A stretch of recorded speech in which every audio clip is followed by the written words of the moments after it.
namun juga sebagian dana yang terhimpun akan digunakan untuk donasi COVID-19. Sangat mulia sekali. Dan Bapak Ibu, oleh karena itu kami sampaikan terima kasih pada sponsor yang telah mendukung kegiatan. Kami ucapkan terima kasih yang sebesar-besarnya kepada Bank BTN, Bank Mandiri, Bank BCA, Bank BRI, Mitratel, Waskita, Telkomsel, Taspen, Petrokimia Gresik, Bank BNI, Angkasa Pura I, Angkasa Pura II, Hutama Karya, Maybank, Dana Reksa Sekuritas, Bursa Efek Indonesia, dan TWC. Terima kasih yang sebesar-besarnya. Dukungan para sponsor ini sangat berarti sehingga webinar bisa terselenggara dengan baik dan lancar. Bapak Ibu, selanjutnya kita akan menyanyikan lagu kebangsaan Indonesia Raya. Baik, untuk meningkatkan dan memperkuat rasa nasionalisme kita. Bapak Ibu, mari kita menyanyikan lagu kebangsaan Indonesia Raya.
Baik, terima kasih.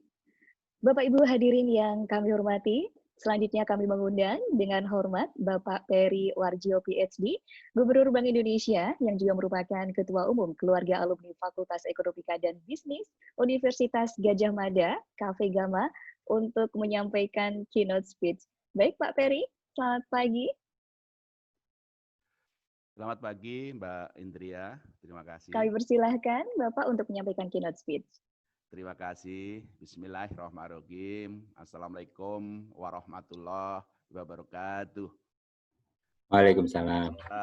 Bagi kita semua, salam, Om Swastiastu, Namo Buddhaya, salam kebajikan. Yang sama-sama kita hormati His Excellency Duta Besar Indonesia untuk wilayah Tiongkok dan Mongolia, yang kami hormati Bapak Jahohari Oratmangun. Demikian juga para pembicara Ibu Rofiqoh Rohim, Komisaris Independen PT BRI. Demikian juga sahabat saya Bapak Haryadi Sukamdani, Presiden Komisaris PT Hotel Said Jaya, dan juga yang saya banggakan Pak Edi Stiono, Direktur Utama Taman Wisata Candi Borobudur, Prambanan dan Ratu Boko, para pengurus pusat, KV Gama, dan tentu saja para sponsor dan peserta dari webinar ini. Alhamdulillah, puji syukur kepada Tuhan Yang Maha Kuasa, ini adalah seri ketiga dari webinar KV Gama Pusat. Di samping juga ada seri-seri di KV Gama daerah. Seperti tadi disampaikan oleh Bu Indria, motonya Cafe Gama simpel, guyup, rukun, migunani. Tapi di bawah kepemimpinan saya, pengurus pusat dan daerah sangat antusias untuk migunaninya. Bagaimana Cafe Gama berkontribusi secara nyata tidak hanya kepada dunia akademik, khususnya FEB UGM, tapi juga berkontribusi pada perekonomian nasional dan masyarakat pada umumnya. Masa-masa yang sulit di pandemi COVID-19 memang mengajarkan kepada kita untuk lebih kuat dan tentu saja lebih inovatif dan tentu saja lebih optimis di dalam kita menghadapi pandemi COVID-19 ini. Ini masa-masa yang sulit, masa-masa yang sangat-sangat kompleks masalahnya, dan tapi kita harus yakin di balik kesulitan-kesulitan ini Tuhan selalu akan bersama kita dengan kemudahan-kemudahan yang ada. Pada series pertama webinar Cafe Gama kita sudah bicara bagaimana new normal di sisi ekonominya. Di sisi ekonominya dan apa-apa yang dilakukan dari sisi makroekonominya.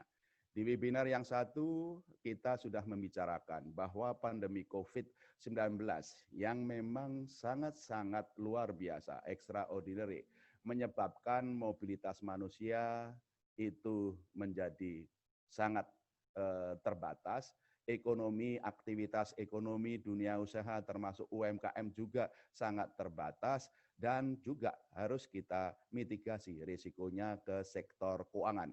Di samping di pasar keuangan terjadi aliran modal asing dan kemudian membutuhkan upaya-upaya kita untuk menstabilkan nilai tukar rupiah.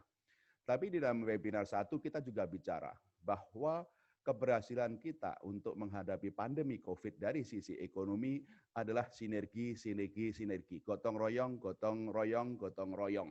Disitulah kunci yang kita bicarakan di webinar satu. Bagaimana kita bersama pemerintah, Bank Indonesia, OJK, dunia usaha, perbankan bersatu padu, karena ini tidak bisa dilakukan oleh pemerintah sendiri, Bank Indonesia sendiri, OJK, perbankan, dunia usaha, atau masyarakat, semuanya harus bersatu padu. Itulah yang Tuhan ingin tunjukkan kepada kita. Disinilah Cafe Gama ingin berkontribusi bagaimana membangun kebersatuan, gotong royong, sinergi, migunani dalam konteks itu. Pada waktu itu ada 4 langkah penting untuk segera kita bisa mengatasi pandemi COVID dan dampaknya terhadap dunia usaha, sektor keuangan itu. Apa itu 4 langkah penting? 1, bahwa dalam konteks ini protokol COVID itu harus betul-betul kita patuhi. Bahwa new normal, kenormalan baru bukan kembali kepada normal yang lama. Adalah new lifestyle, new approach, new model bisnis, dan kita harus betul-betul bersatu, beramah dengan COVID-19. Itu yang paling penting. Kalau kita tidak disiplin mematuhi, yang kita lihat juga di berbagai negara terjadi second wave. Jadi yang pertama, mari kita bantu Satgas Nasional, Satgas Daerah, pemerintah daerah, kita semua dari masyarakat, dari dunia usaha, kita semuanya mematuhi protokol COVID-19 itu agar betul-betul kita bisa kembali beraktivitas tanpa menimbulkan second wave. Itu yang kita sebut langkah pertama dalam new normal. Yang kedua, pada waktu itu kita bicara dalam konteks seperti ini adalah bagaimana penyerapan anggaran menjadi sangat penting. Dalam aktivitas ekonomi yang sangat terbatas, realisasi anggaran itu memang sangat diperlukan. Dan pemerintah sudah kemudian di dalam Perpres yang terakhir, APBN sudah dibesarkan, yaitu 6,37% dari PDB atau membutuhkan dana sekitar 903 triliun rupiah.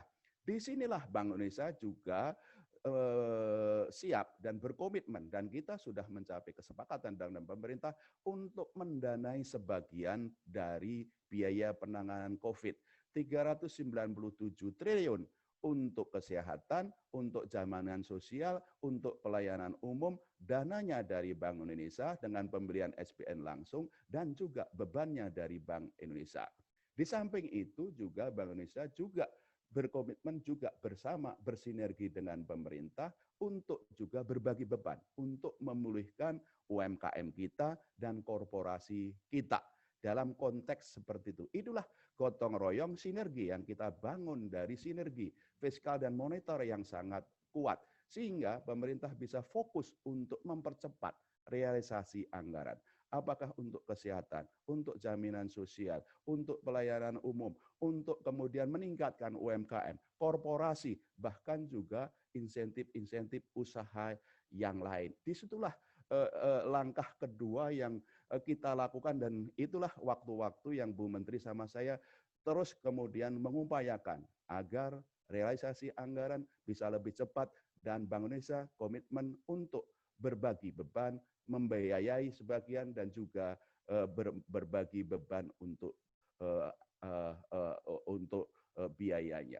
Itu langkah kedua, realisasi anggaran menjadi sangat penting. Yang ketiga adalah bagaimana kita mulai membuka sektor-sektor produktif tapi dengan new lifestyle, new normal, dengan tetap protokol COVID. Pemerintah sudah menggariskan, Bapak Presiden sudah menggariskan 9 sektor itu dibuka. Termasuk yang akan kita bicarakan hari ini adalah pariwisata. Tapi lagi-lagi adalah new normal. Kalau hari ini kita membicarakan pariwisata dengan pendekatan baru, model baru, bisnis baru, yang kemudian menggunakan protokol COVID. Survei yang kami pantau melihat bahwa minat untuk datang ke Bali yang sebelumnya bulan Mei itu masih di bawah 50%, di bulan Juni sudah di atas 60%, mendekati 70%. Jadi minat untuk berwisata ke Bali misalnya, itu sebenarnya meningkat. Cuma masalahnya, masyarakat masih takut. Kalau ke Bali aman enggak terhadap COVID-nya? Disitulah kenapa membuka pariwisata harus menerapkan protokol COVID. Wisatawan-wisatawan yang tentu saja dalam grup-grup yang lebih kecil, bukan massal. Di hotel-hotel juga harus ada juga protokol COVID-nya, sehingga itu bisa dibuka. Kalau misalnya mau ke Kuta, ke Sanur, atau kemana, harus juga ada protokol COVID-nya. Dan saya nanti Pak Johari akan bisa menceritakan bagaimana pendekatan Tiongkok. Banyak dari Tiongkok yang juga ingin berwisata. Thailand juga melakukan pendekatan. There is new model bisnis, new lifestyle, new normal di dalam pariwisata. Sektor-sektor yang lain Pak Haryadi lebih tahu dari saya bahwa bagaimana aspek-aspek mengenai yang industri besar, perusahaan-perusahaan besar yang mungkin mobilitas manusia atau jumlah tenaga kerja nggak banyak, saya kira itu juga bisa dibuka. Sementara toko-toko, restoran-restoran mungkin harus pelan-pelan, nggak bisa secara massal, harus pelan-pelan supaya protokol COVID-nya itu jelas. Itu adalah nomor 3. Nomor 3 yang harus kita lakukan. Nomor 1, protokol COVID. Nomor 2, serapan anggaran. Nomor 3 adalah membuka sektor-sektor produktif tapi tetap aman dengan protokol COVID, pendekatan baru. Nomor 4 apa? Disinilah Bu Rofikoh, memang saya tahu betul BRI sudah banyak, dan juga bank-bank yang lain yang menjadi sponsor ini, apakah Mandiri, BNI, BTN, BCA, maupun bank-bank yang lain juga melakukan restrukturisasi kredit dan dunia usaha. Kami sudah juga melihat laporan-laporannya, bagaimana dari Maret, April, Mei, Juni, bank-bank ini betul-betul bekerja keras untuk melakukan restrukturisasi kredit. Dan BRI adalah termasuk yang terdepan. Bagaimana bank juga harus siap juga untuk bagaimana mendanai kredit-kredit yang baru setelah restrukturisasi kredit. Saya juga pantau bahwa di BRI juga sudah mulai banyak untuk menyalurkan kredit-kredit baru. Saya tahu bahwa di sini masalahnya bukan dana, karena likuiditas di perbankan lebih dari cukup. Itu yang diperlukan adalah bagaimana penjaminan dari risiko kredit. Disinilah pemerintah akan memberikan penjaminan dan juga subsidi bunga di dalam APBN-nya. Itu yang kita perlukan. Tapi tentu saja perbankan, Bu Rofikoh, saya kira apresiasi bank-bank Himbara, bank BCA maupun yang lain juga terus berupaya untuk menyalurkan kredit. Tentu saja dengan serapan anggaran yang lebih besar, pembukaan sektor produktif tadi, permintaan kredit akan naik, moga-moga risiko kreditnya bisa dijamin dan juga subsidinya untuk UMKM bisa diberikan, sehingga penyaluran kredit baru itu bisa ditingkatkan. Yang kelima apa? Digitalisasi sektor ekonomi kita, yaitu khususnya UMKM. Kita di webinar kedua kita sudah bicarakan bagaimana mendigitalkan UMKM kita, sehingga ini menjadi sumber-sumber pertumbuhan ekonomi baru. Dan Masya Allah, minatnya sangat besar, termasuk juga gerakan Bangga Indonesia. Sangat penting UMKM ini bisa kita digitalkan dan juga bisa melakukan supply dan demand-nya. Kalau kita semua bangga Indonesia, ya, saya kira kalungnya dari Bali atau aksesorisnya dari Jogja atau kemudian tasnya dari Lok Sumawe, Mbak Indria, nggak kalah sama Hermes, sama Bali dan segala macam. Lebih murah, lebih kece, lebih indah, dan yang terutama bangga kita produk-produk Indonesia.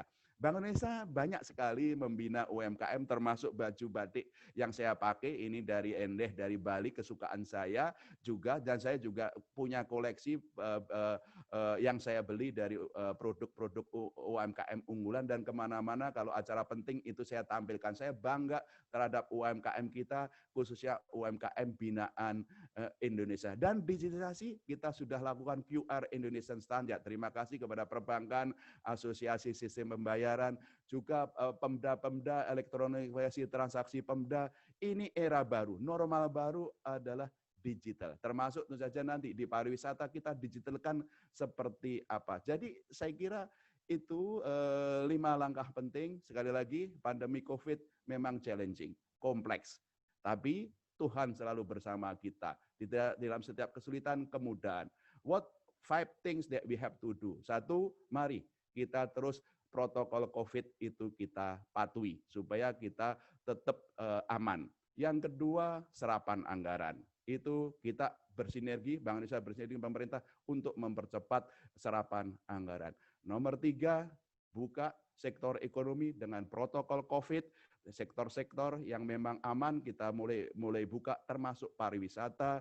Yang keempat, itu saja bagaimana perbankan dan dunia usaha melakukan realisasi kredit dan juga dunia usaha. Yang kelima, digitalisasi ekonomi khususnya UMKM kita. Saya kira itulah 3 series yang sebenarnya kita angkat dalam webinar, dan Masya Allah hari ini kita ingin membicarakan new lifestyle, new normal, new approach, new model bisnis untuk pariwisata. Dan pembicaranya, wow, tidak kita bisa dapatkan pembicara-pembicara yang sekaliber hari ini. Kita datangkan jauh-jauh ya secara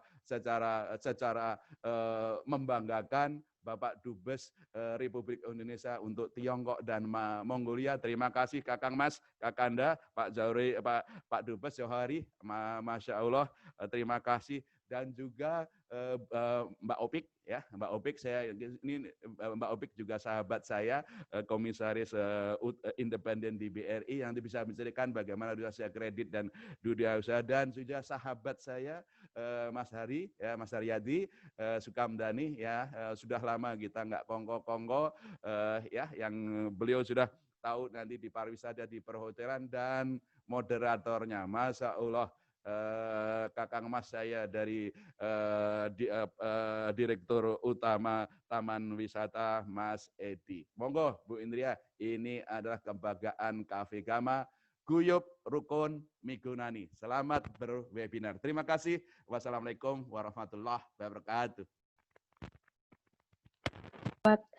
Baik, terima kasih banyak Pak Peri sudah menyampaikan keynote speech. Selalu ya, Bapak Peri ini ketika menyampaikan keynote speech selalu membakar semangat kita bahwasanya industri pariwisata memang terdampak COVID-19, tapi kita tidak boleh menyerah, harus bersinergi, harus lebih kuat ya Pak ya, inovatif dan juga optimis. Bapak Ibu hadirin yang kami hormati, selanjutnya kami persilakan kepada panelis untuk mengaktifkan video. Kita akan berfoto bersama terlebih dahulu. Monggo, kami persilakan kepada panelis untuk mengaktifkan video dan akan dipandu oleh Mas Vicky. Kami persilakan. Ya, kita masih menunggu video dari Bapak Dubes. Belum on. Baik, masih menunggu video dari Bapak Jauhari Oratmangun. Sambil menunggu, mungkin saya akan informasikan beberapa hal terlebih dahulu, Mas Vicky.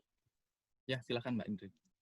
Baik, sambil menunggu Bapak Jauhari Oratmangun, Bapak Ibu hadirin, peserta webinar series Cafe Gama ketiga, saya akan informasikan beberapa hal. Bagi yang bertanya untuk materi webinar series ketiga ini bisa didapatkan atau tidak, Bapak Ibu silakan bisa langsung follow Instagram di akun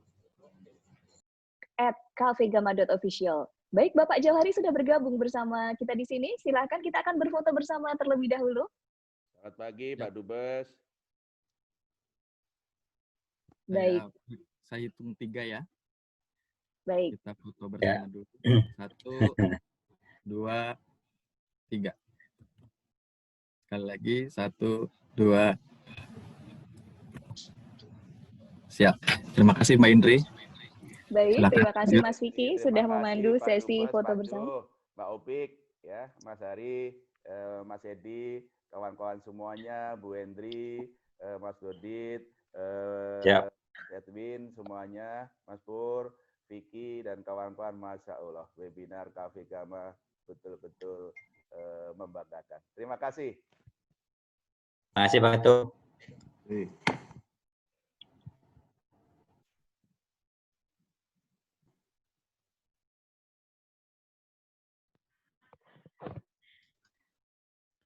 Baik, Bapak Ibu, kita akan langsung saja memulai acara inti.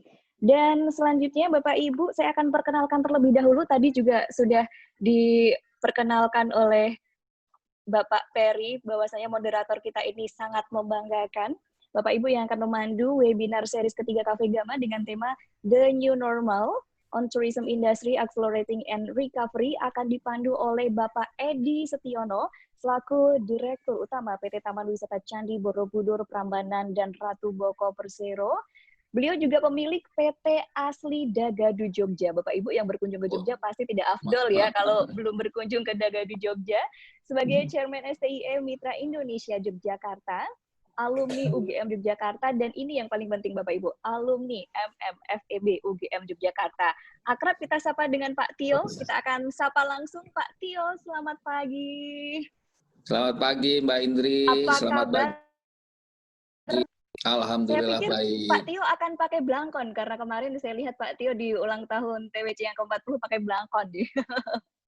Tadinya saya mau pakai batik, biar seperti bapak-bapak Cafe Gama ini. Cuman karena saya ini kan Cafe Gama naturalisasi, jadi ya belum boleh lah pakai batik. Saya masih pakai baju batik. Wah, bisa aja dia, Pak Tio. Naturalisasi, oke. Baik, dan selanjutnya Bapak Ibu, kita akan langsung saja memulai sesi webinar ini. Akan dipandu oleh moderator kita yang biasanya diwawancarai, istimewa sekali di webinar series Cafe Gama ketiga ini. Beliau akan memandu jalannya diskusi hari ini. Silahkan Pak Tio, waktu dan tempat kami persilakan. Baik, terima kasih Mbak Indri, bapak-bapak, ibu-ibu semua, peserta webinar Cafe Gama yang berbahagia. Saya kira pagi hari ini kita patut bersyukur, kita akan mendiskusikan satu topik yang sekarang ini memang menjadi concern kita semua, bagaimana sektor pariwisata segera untuk mencari format agar bisa kembali bangkit, karena kita sama-sama tahu sektor pariwisata ini menjadi sebuah harapan untuk kontribusi kepada negara terhadap peningkatan penerimaan devisa. Kita juga melihat ya bahwa pada APBN 2020 sektor pariwisata ini sebenarnya diharapkan untuk bisa berkontribusi memberikan devisa kepada negara sekitar 19 sampai 21 miliar dolar. Jadi ada sebuah harapan besar di sektor pariwisata ini. Hanya kita hari ini sedang prihatin karena adanya pandemi COVID-19 yang harus kita sama-sama sikapi. Tadi Pak Ketua Umum sudah menyampaikan ada 5 langkah penting. Dan yang paling penting, dan beliau menempatkan ini di posisi yang pertama, adalah bagaimana kita berdisiplin terhadap protokol kesehatan. Di sektor pariwisata ini juga menjadi satu yang utama juga, bagaimana new normal sektor pariwisata tetap bisa dibangkitkan, tetapi dengan memperhatikan protokol kesehatan. Bapak Ibu semua, pagi hari ini kita akan menyelenggarakan webinar dengan judul The New Normal on Tourism Industry, Acceleration and Recovery. Saya kira kita nanti akan mendengarkan paparan ataupun sharing dari para ahli yang pada pagi hari ini sudah disusun oleh panitia. Yang pertama adalah Yang Mulia Bapak Jauhari Oratmangun, kita biasa memanggilnya Mr. Jo. Selamat pagi, Pak Jo. Bisa dengar saya karena ini networknya agak jelek ini kayaknya. Bisa Pak, bisa Pak, bisa Pak. Bisa ya? Bisa Pak. Pak Jo ini adalah diplomat senior. Beliau menjadi salah satu role model di dalam diplomasi Indonesia di luar negeri, dan peran beliau sangat banyak sekali, apalagi di posisi beliau yang sekarang ini sebagai Duta Besar berkuasa penuh untuk Tiongkok dan Mongolia. Kita sama-sama tahu hari ini Tiongkok menjadi salah satu poros penting dunia, dan bagi sektor pariwisata ini juga Tiongkok ini adalah sebuah harapan. Di tahun 2020 ini sebenarnya kita berharap bahwa Tiongkok juga akan memberikan kontribusi bagi pertumbuhan pariwisata Indonesia, karena di 2019 turis dari Tiongkok ini menempati posisi yang kedua setelah Malaysia. Nah, nanti kita akan mendapatkan gambaran sekaligus mungkin benchmarking tentang new normal tourism industry di Tiongkok yang bisa akan menjadi pelajaran buat kita. Kemudian yang kedua, kita juga akan mendengarkan sharing dari Profesor Rofikoh atau yang kita sering panggil Bu Opik. Ya. Bu Opik ini profesor selebritis, jadi beliau ada di mana-mana dan kita sering melihat wajah beliau di mana-mana juga. Tapi kami di BUMN juga sangat familiar dengan beliau karena sekarang beliau menjadi komisaris independen di Bank Republik BRI. Sebelumnya beliau juga menjadi komisaris di beberapa BUMN, salah satunya komisaris utama di Hotel Indonesia Natur. Tapi yang paling penting adalah bahwa beliau memiliki concern besar kepada pembangunan ekonomi Indonesia ini. Nanti kita berharap Bu Rofikoh Rohim atau Mbak Opik bisa sharing tentang bagaimana khususnya terkait dengan tema kita pada pagi hari ini, peran perbankan dalam upaya akselerasi dan recovery tourism industry di Indonesia. Kemudian yang ketiga, kami menyapa Pak Haryadi Sukamdhani. Kita tidak asing lagi dengan beliau. Beliau ini tokoh yang malang melintang di bisnis di Indonesia. Peran beliau di Kadin juga luar biasa.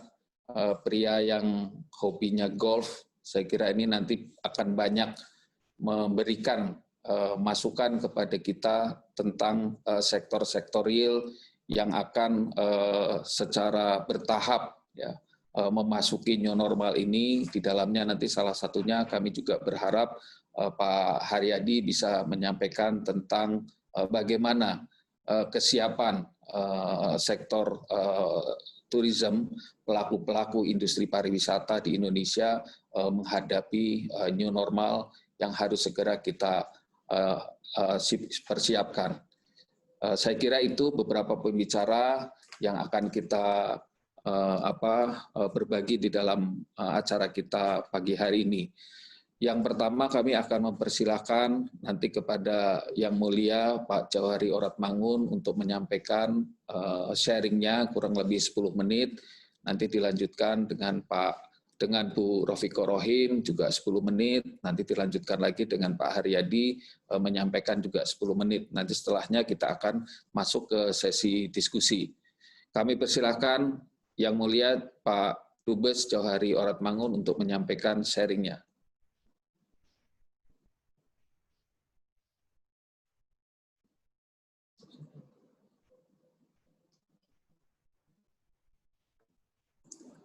Kami persilakan Pak Dubes.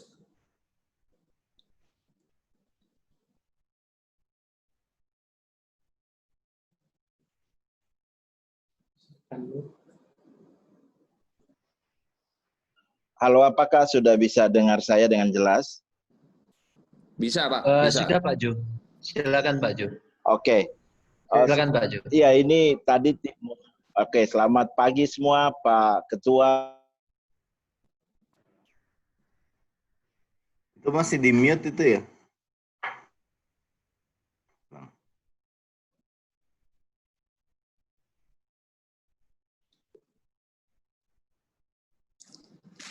Mohon bantuan operator untuk unmute audionya Pak Dubes.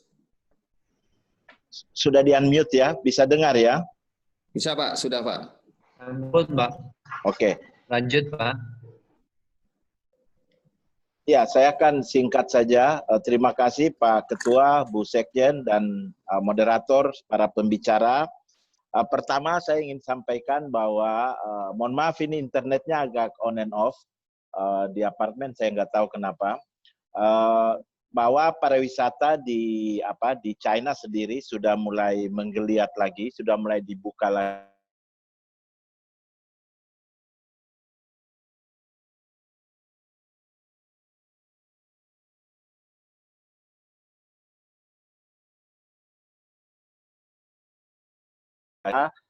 Khusus untuk baik yang berada di Beijing maupun di daerah-daerah lainnya. Nah, sekarang mengenai Indonesia, perkembangan di tahun 2019 sebenarnya cukup menggembirakan. Sudah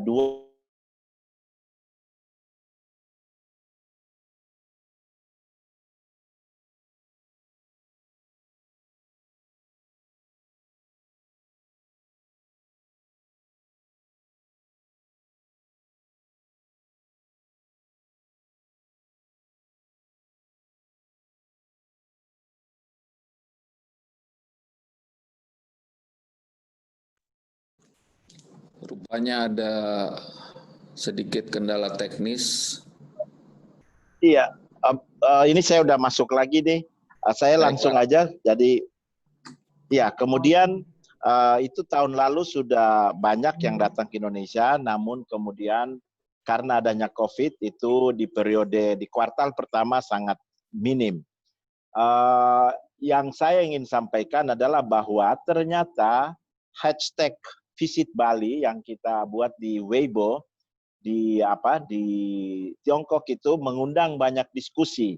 Sampai dengan tanggal 4 Juli kemarin itu sudah nyari 1 juta partisipan yang intinya semua itu ingin mengunjungi Bali setelah COVID. Dengan demikian kita coba mempromosikan Indonesia karena pintu masuk ke Indonesia kalau turis-turis China itu kebanyakan Bali. Jadi kita buat hashtag berikutnya adalah hashtag working from Indonesia.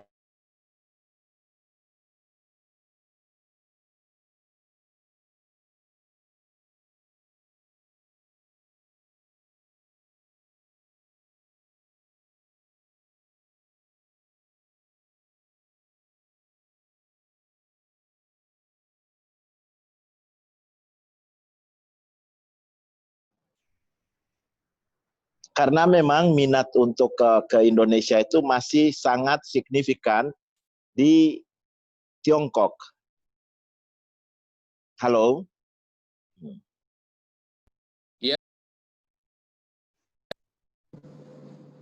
Mungkin begini, saya cukupkan sekian, saya coba kembali ke apartemen lagi untuk lihat apakah sudah on atau off, nanti saya ikut lagi di belakangan, mungkin ke pembicara berikutnya. Tapi yang jelas, minat turis dari Tiongkok ke Indonesia itu cukup signifikan dengan promosi kita baik melalui televisi-televisi di sana, maupun melalui media sosial di sana. Karena media sosial di Tiongkok itu sangat juga diminati oleh kalangan millennials, professionals. Jadi itulah target pasar kita yang sedang kita usahakan.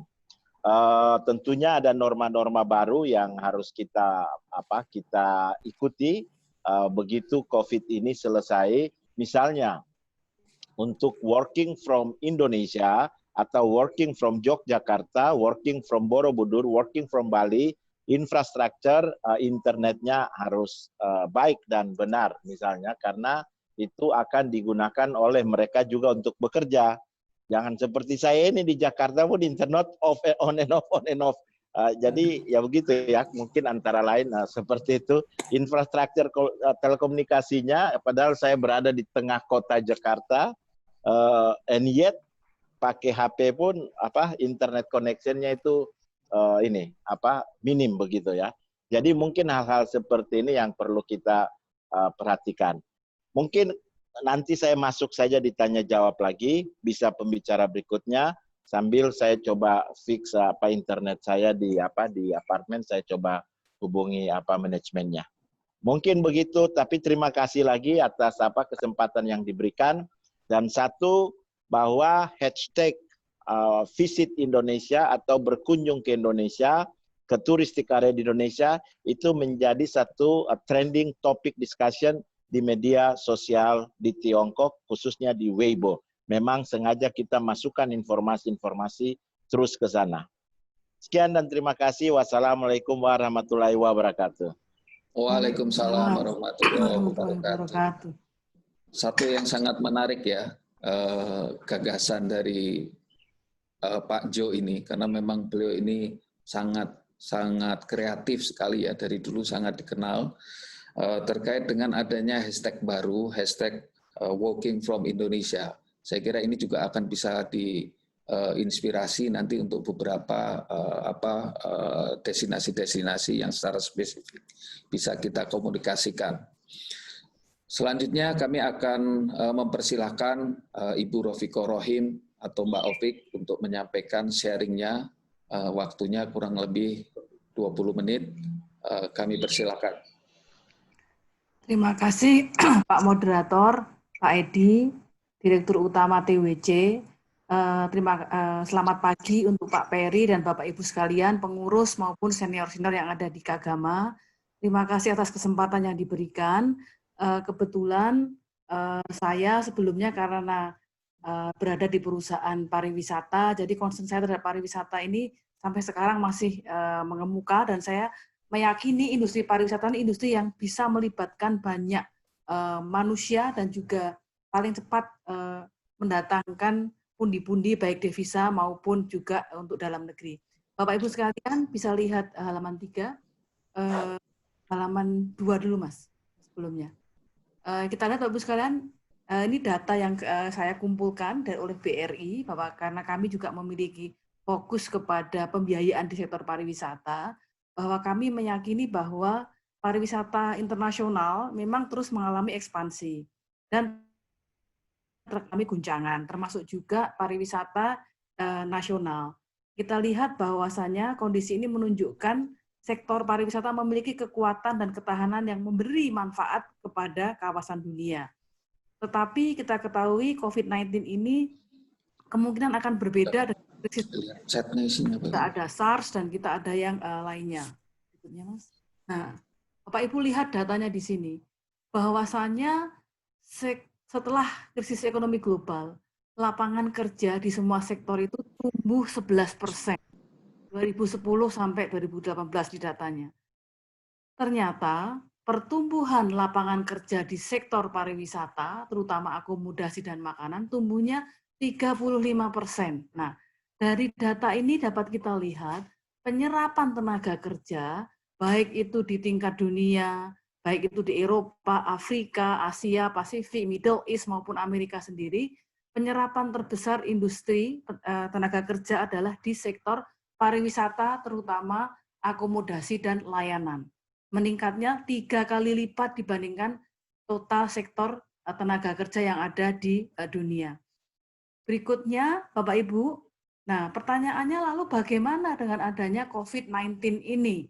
Kita semua sepakat bahwasanya yang ke-hit banyak adalah pariwisata. Pariwisata ini nggak hanya destinasinya, hotelnya, makanannya, pekerja seninya, penjual souvenirnya, dan seterusnya. Nah, sehingga dapat lihat datanya Bapak Ibu sekalian yang di sebelah kiri, yang Amerika itu Januari-April itu minus 36%, Eropa minus 44%, Afrika minus 35%, dan Middle East minus 40%. Tapi ternyata kita lihat yang paling ke-hit itu adalah Asia dan Pasifik, sekitar 51%. Lebih tinggi ke-hitnya dibandingkan dengan total dunia. Nah, ini yang kita ketahui bahwasanya ternyata kalau kita lihat pariwisata di Asia Pasifik ini masih sebelumnya menjadi tujuan utama wisatawan, sehingga pada saat kondisi COVID-19 ini paling parah kena dampaknya. Lalu bagaimana potensial impact dari COVID-19 di pariwisata di 2020? Bapak Ibu sekalian, bahwasanya kita ketahui kedatangan turis internasional pastinya akan mengalami pengurangan dari mungkin sekitar 850 juta sampai 1,1 billion ya. Sedangkan untuk pendapatannya kalau kita lihat pariwisata ini kan juga banyak ekspor impornya. Masing-masing negara saling ekspor mengimpor baik itu souvenir, makanan, barang-barang kerajinan dan seterusnya. Nah, sehingga ini juga kemungkinan akan mengurangi ya banyaknya ekspor revenue dari pariwisata antara 910 juta billion US sampai dengan 1,2 triliun US. Ini angka yang sangat besar karena kita ketahui bahwa penyerapan ya maupun dukungan pertumbuhan ekonomi dari pariwisata ini sangat besar sekali. Lanjut Mas. Nah, kita lihat lalu bagaimana untuk kunjungan ke Indonesia. Tadi Pak Dubes sudah mengatakan bahwasannya ternyata cukup efektif untuk yang di iklan-iklan di Cina, kita juga ada iklan juga di Inggris, di Eropa, di Jepang. Nah, Bapak Ibu sekalian, kita ketahui dari mulai 2015 sekitar 4 juta wisatawan asing, tahun lalu itu 6,2 juta wisatawan asing. Nah, sampai dengan bulan Mei itu ada 2,9 juta.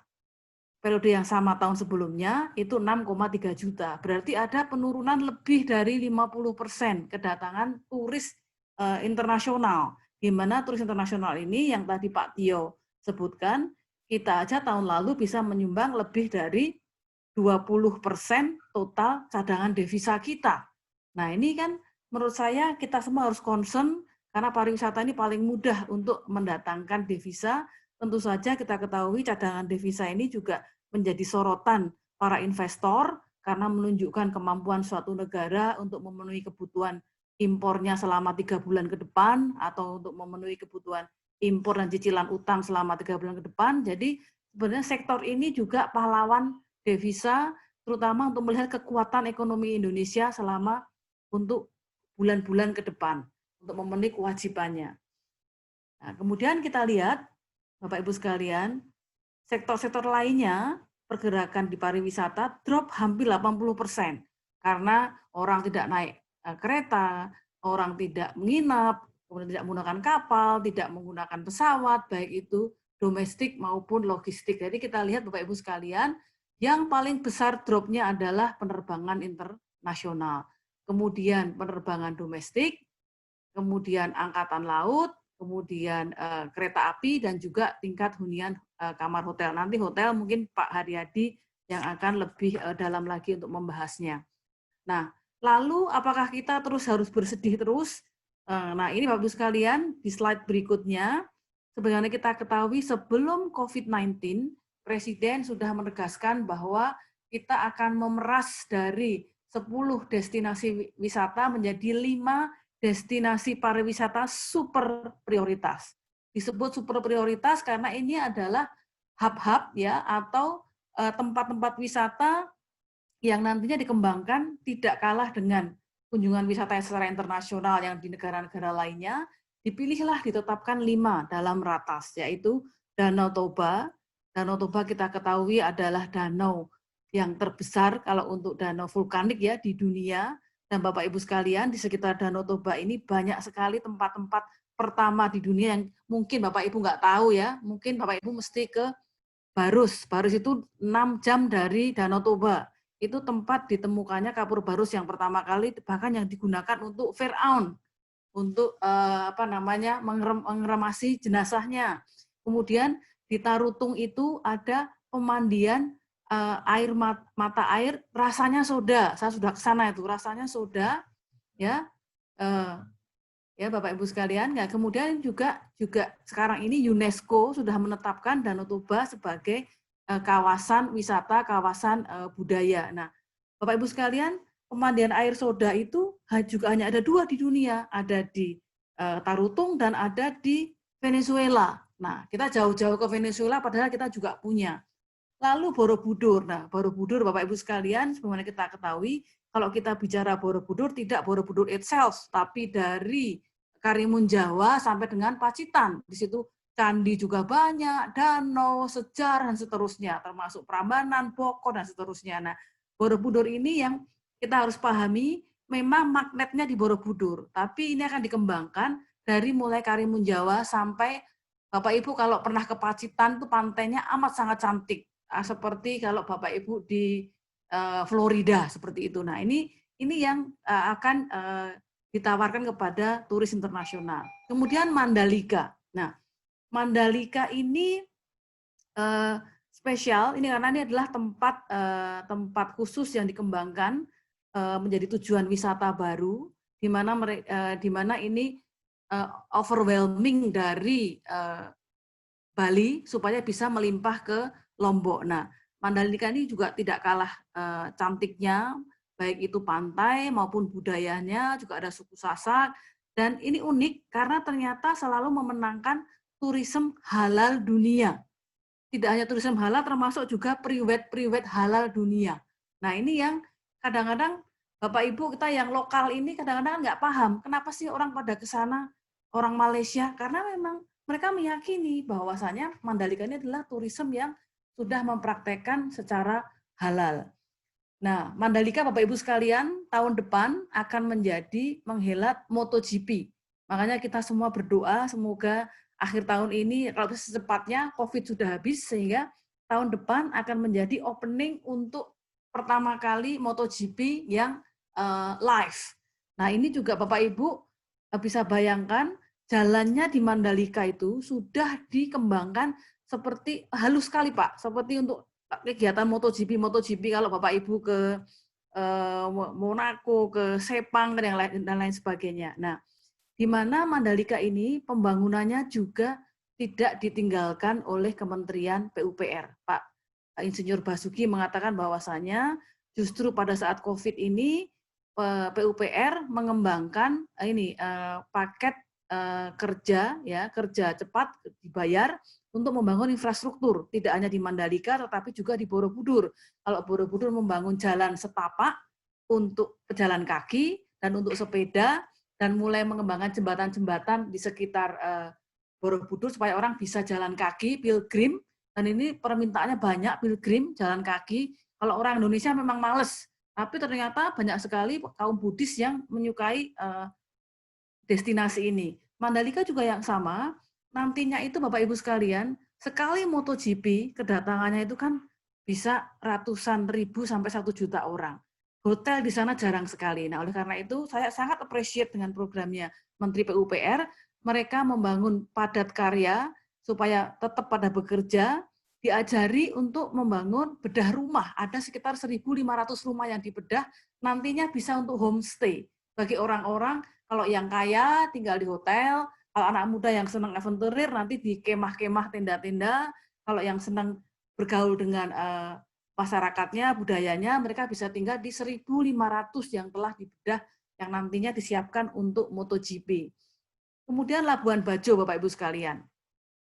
Kita ingat bahwasanya 2018 Desember, Indonesia mengikuti langkah Cina maupun India menerbitkan global bond dalam mata uang lokal, di mana global bond lokal dijual ke internasionalnya Cina namanya dimsum disebutnya, kemudian yang di India namanya chicken masala. Waktu Indonesia kita mau meluncurkan, kalau makanan kayaknya Indonesia ini kalah set dengan tetangga kita. Nasi goreng udah dikuasai, bihun, sate, dan seterusnya. Sehingga dipilihlah nama yang benar-benar hanya ada di Indonesia. Nama global bond kita dalam mata uang rupiah adalah Komodo Bond. Disitulah para trader, internasional, jurnalis mulai remind lagi bahwasanya ada yang namanya dinosaurus khas Indonesia, yaitu adalah di Labuan Bajo, tempatnya Komodo. Nah, Komodo ini juga dilindungi oleh UNESCO, Bapak Ibu sekalian. Nah, ini nantinya Labuan Bajo, bahkan Bapak Ibu G20 dan World Bank sudah mencanangkan untuk meeting bersama di 2022 di Labuan Bajo. Nah, untuk mengurangi kepadatan, Bapak Ibu kalau sudah pernah ke Pulau Padar, ke Pulau Rinca, Pulau Komodo, ini nantinya akan ada kawasan baru di sekitar Labuan Bajo, setengah jam dari bandara. Nanti ada penangkaran, jadi tidak perlu harus jauh-jauh ke pulau-pulau yang lainnya. Karena pulau-pulau yang lainnya ini dipelihara supaya tetap murni, boleh berkunjung ke sana. Kalau menurut saya, angka 14 juta itu angka yang masuk akal. Karena bagi turis yang memang mau langsung ke pulaunya, angka sebesar itu tidak masalah. Karena mereka akan langsung melihat sendiri, ya.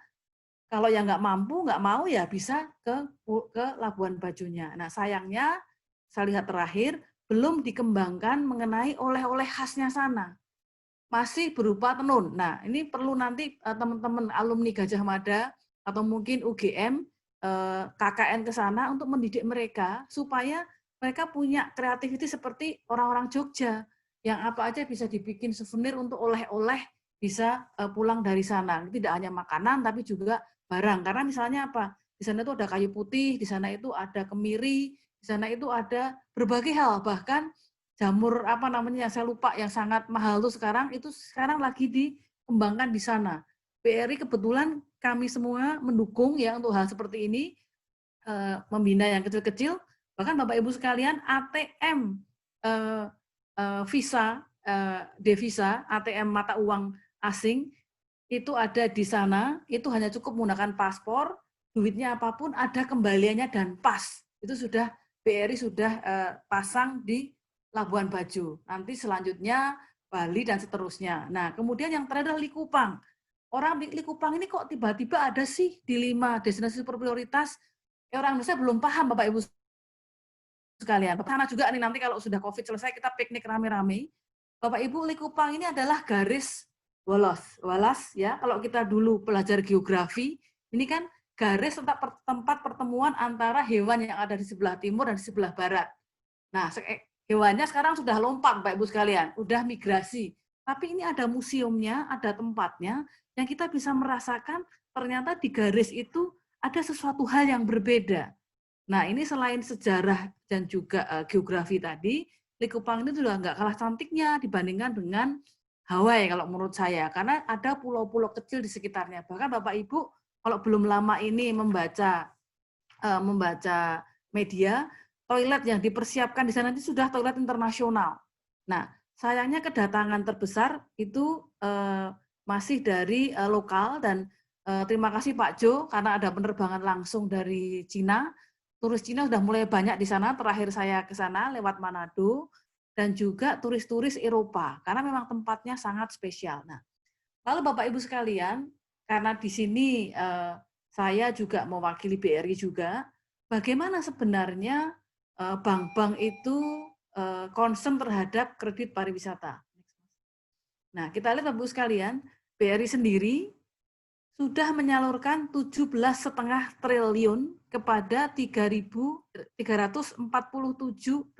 debitur, di mana 57%-nya adalah pinjaman mikro, 31%-nya pinjaman retail dan kecil, sisanya adalah pinjaman konsumer, menengah, dan korporasi.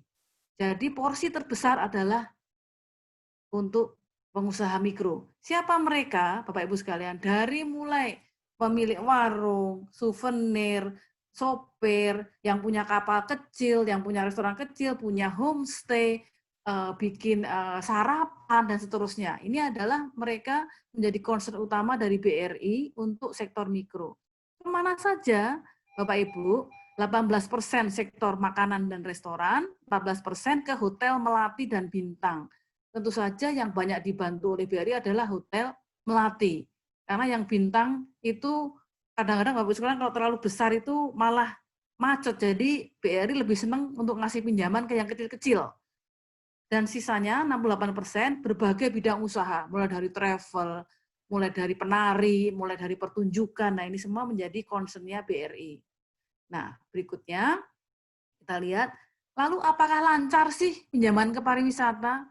Alhamdulillah Bapak Ibu sekalian, ini masih lancar. Memang ada beberapa yang karena COVID ini otomatis meminta restrukturisasi, akan saya jelaskan berikutnya. Tapi selama ini, sebelum pandemi, itu lancar 98%. Hanya 0,2% yang kurang lancar. Dan yang kurang lancar ini bukan yang kecil-kecil, tetapi yang besar dan menengah. Tadi yang misalnya bangun hotel bintang 5, bangun restoran bintang 5, tapi yang kecil-kecil alhamdulillah selamat. Oke, lalu berikutnya bagaimana kondisi dari KUR BRI terutama sektor pariwisata. Tadi kan ada mikro, tapi BRI juga ada spesial KUR untuk pariwisata. Kenapa? Karena mendorong optimalisasi pengembangan sektor pariwisata, khususnya di 10 destinasi. Jadi nggak hanya 5, tapi 10 di 88 kawasan strategis pariwisata nasional. Dan bidang apa saja, agen perjalanan, sanggar seni, pentas seni, MICE, akomodasi, makanan, minuman, jasa info pariwisata atau guide, ya, kemudian tempat wisata, usaha olahraga, transportasi, kerajinan, oleh-oleh. Berapa yang disalurkan? 56 triliun, Bapak Ibu sekalian, kepada 2 juta penerima debitur KUR. Jadi ada 2 juta debitur KUR senilai 56 triliun yang disalurkan untuk sektor pariwisata. Ya, sektor di mana untuk pariwisatanya itu ada 2,4 triliun kepada 90.000 pelaku. Nah, Bapak Ibu sekalian, begitu pemerintah mengatakan KUR tidak hanya pangan dan perdagangan, harus ada pariwisata, BRI langsung action, Bapak Ibu sekalian, sehingga lumayan sudah lebih dari 90.000 debitur yang mengakses KUR pariwisata. Nah, lalu bagaimana pada saat ini terserang COVID? Yang pertama, BRI Ibu, 3 menit ya, Bu. Bahwa ada restrukturisasi. Ya, makasih Pak. Apa syaratnya? Jelas mengalami kesulitan, berdampak langsung atau tidak langsung, tapi dia memiliki prospek usaha dan menunjukkan itikat yang positif maupun kooperatif. Lanjut, nah, apa yang diminta? Ada yang dapat penurunan suku bunga, ada yang dapat perpanjangan waktu, ada yang dapat penundaan angsuran bunga, ada yang dapat penundaan angsuran pokok. Bapak Ibu sekalian, ternyata para UMKM ini, mereka semua sebisa mungkin membayar dan cepat. Jadi mereka itu nggak mau kalau seandainya diperpanjang, malah rata-rata nggak mau. Toh itu kan hutang harus dibayar, Bu. Jadi kapanpun saya harus bayar lebih baik, lebih cepat, lebih bagus. Jadi kebanyakan mereka meminta penurunan suku bunga. Oke. Nah, lalu Bapak Ibu sekalian, saya kembali ke pola recovery dan dari sektor pariwisata. Kita lihat datanya Bapak Ibu sekalian, ternyata kedatangan internasional paling cepat pulih adalah pada saat SARS 2003 dibandingkan dengan tragedi September 2001 maupun juga financial crisis 2008, di mana Bapak Ibu sekalian pada saat SARS dibutuhkan 6 bulan untuk pulih, ya, mendatangkan international visitors. Sementara pada saat 9/11 itu butuh 8 bulan, dan pada saat global financial crisis butuh 10 bulan. Nah, kemudian berikutnya, melihat periode pemulihan krisis sebelumnya, kita lihat bahwasanya waktu pemulihan untuk kembali ke volume sebelum krisis sangat bervariasi. SARS butuh 11 bulan. Amerika butuh 14 bulan. Global crisis butuh 19 bulan. Kemudian waktu pemulihan lebih lama untuk wilayah yang kena terdampak krisis. Asia 14 bulan, Eropa 29 bulan, Amerika 42 bulan, Bapak Ibu sekalian. Nah, berikutnya kedatangan turis internasional di Asia Pasifik selama periode SARS dan dunia, ini kami bandingkan, Bapak Ibu sekalian, memang pada saat SARS itu drop-nya sangat drastis. Tapi Bapak Ibu lihat, begitu naik itu galop ya langsung skyrocketing, langsung tinggi sekali. Nah, Bapak Ibu sekalian, saya membayangkan Pak Edi, kalau nanti begitu ada kabar sudah ditemukan vaksinnya bisa dipakai, itu juga pulihnya juga sangat bisa triple, bisa double atau malah mungkin kuartet ya, 4 kalinya ya. Karena apa? Karena memang pengalaman dari sebelumnya, kalau karena penyakit dan penyakitnya itu ada obatnya, orang masih pergi. Orang masih jalan. Bapak Ibu, kita aja kalau nggak jalan kan nggak betah kan, kurang piknik kan, itu kan biasanya kan kita apa aja kita pengen main. Nah, oleh karena itu Bapak Ibu sekalian, untuk menyambut ini semua, kita perlu menerapkan smart tourism. Nah, smart tourism ini apa? Ya, Bapak Ibu sekalian, saya senang Jogja itu sudah mulai ada barcode-nya, semuanya sudah mulai ditata, di Malioboro itu tempat cuci tangan ada, semuanya sudah oke, baik itu servisnya. Bahkan di Borobudur kalau kita masuk sekarang harus booking lewat internet, nggak perlu ada ke loket, megang-megang, ngeluarin uang. Nah, ini menurut saya akan dikembangkan menyeluruh sehingga mau nggak mau namanya nanti smart tourism ini akan menjadi new normal bagi kita semua. Bapak Ibu sekalian, demikian pemaparan dari saya. Saya berkeyakinan bahwasanya memang pariwisata ini sangat kehit, tetapi once nanti bangkit itu akan cepat sekali. Terima kasih. Wassalamualaikum warahmatullahi wabarakatuh. Waalaikumsalam. Terima kasih sekali Mbak Opik. Kita bisa melihat ya bagaimana berbinar-binarnya wajah Mbak Opik kalau bercerita tentang pariwisata. Jadi kami ini yang berkecimpung di sektor pariwisata ini sangat senang sekali memiliki Ibu Rofiqoh Rohim yang selalu memberikan insight-insight yang berguna untuk sektor pariwisata. Selanjutnya kami akan mempersilahkan Bapak Haryadi Sukamdhani untuk sharing. Saya kira ini beliau akan banyak dari perspektif sektorial ya, karena beliau mempunyai banyak sekali pengalaman di sektorial ini, sehingga nanti kita bisa mendapatkan combining tadi bagaimana Bu Rofiqoh memberikan insight-insight-nya. Sekarang nanti kita melihat dari sisi strategi-strategi atau kesiapan yang perlu dilakukan. Kami persilahkan Bapak Haryadi, waktu presentasi atau sharingnya 20 menit. Kami persilahkan. Terima kasih Pak Edi Setiono, Pak Ketua Umum Cafe Gama, Pak Peri Warjio, dan yang juga sebagai Gubernur Bank Indonesia, Bapak Ibu pengurus dari Cafe Gama, dan juga pembicara hari ini ada Pak Johari Oratmangun, dan juga Ibu Opik yang juga kami kenal dengan baik, dan ada sahabat-sahabat saya juga nih, saya lihat ada Mbak Henry Saparini, ada Mbak Kiki, luar biasa teman-teman dari Gajah Mada, alumni Gajah Mada. Assalamualaikum warahmatullahi wabarakatuh. Salam sejahtera untuk kita semua. Saya mohon izin langsung saya share screen saja. Mudah-mudahan sudah bisa masuk screen saya.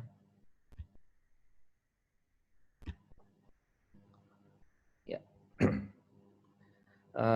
Saya diminta untuk bicara mengenai masalah pariwisata, tentunya dari perspektif pelaku usaha. Nah, kalau menurut pandangan kami, pariwisata adalah merupakan pergerakan manusia yang menginginkan pengalaman baru atau experience dengan segala sensasinya. Dan tanpa adanya pergerakan manusia, maka tidak ada permintaan atau demand bagi usaha pariwisata. Jadi problem kita saat ini adalah kita menghadapi hilangnya demand untuk ataupun pergerakan manusia untuk menunjang usaha pariwisata. Nah, pokok bahasan kita hari ini ada 4 subjek, yaitu mengenai dampak, update, dan creating demand strategi bisnisnya. Dampak pandemi ini tadi Bu Opik sudah menyampaikan slide-nya, diambil dari UNWTO, saya rasa saya tidak ulang.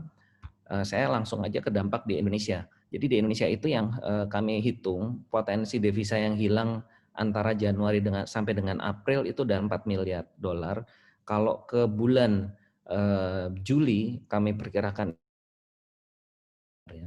Dan potensi hilang pajak dan retribusi daerah ini juga signifikan karena di hampir semua di daerah itu pajak hotel dan restoran beserta pajak hiburan dan sebagainya itu rata-rata menduduki peringkat 3 besar. Jadi yang pertama itu adalah pajak untuk kendaraan bermotor, PBB, pajak kendaraan bermotor, dan ketiga itu adalah dari pajak hotel dan restoran.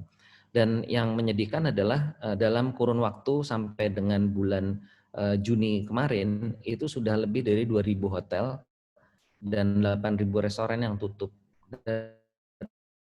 Potensi hilang pendapatan itu selama kita berlaku PSBB itu adalah untuk sektor hotel 30 triliun, untuk restoran adalah 40 triliun.